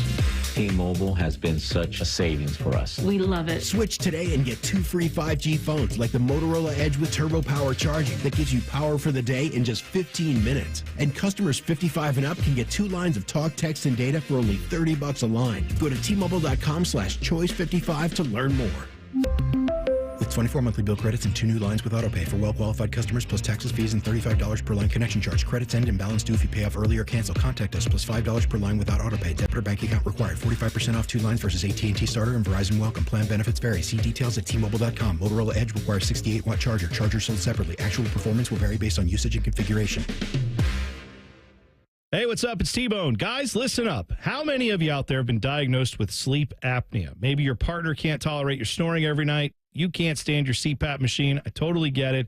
But the good news is there are alternatives to the CPAP machine. And Dr. Mark Levy is here to change your sleep and your life. Trust me, your spouse will thank you later. Dr. Mark Levy can customize an oral appliance that opens your airways, helps you breathe better, and of course, stops your snoring. That's the main point. It's quick and comfortable and an alternative to those bulky, loud CPAP machines you always hear about. For over 15 years, Dr. Mark Levy has led the way when it comes to treating snoring and sleep apnea, and now he's expanding his practice to better serve his patients with a brand new location in Marysville. I love Marysville. If you're snoring and not sleeping, you need to call Dr. Mark Levy's office today. Do not delay. Schedule your appointment today with Dr. Mark Levy at 1-800-MORE-SLEEP. That's 1-800-MORE-SLEEP. You can also visit him online at sleepbettercolumbus.com. And now, sleepbettermarysville.com too. Look, there's feelings, and then there's the facts.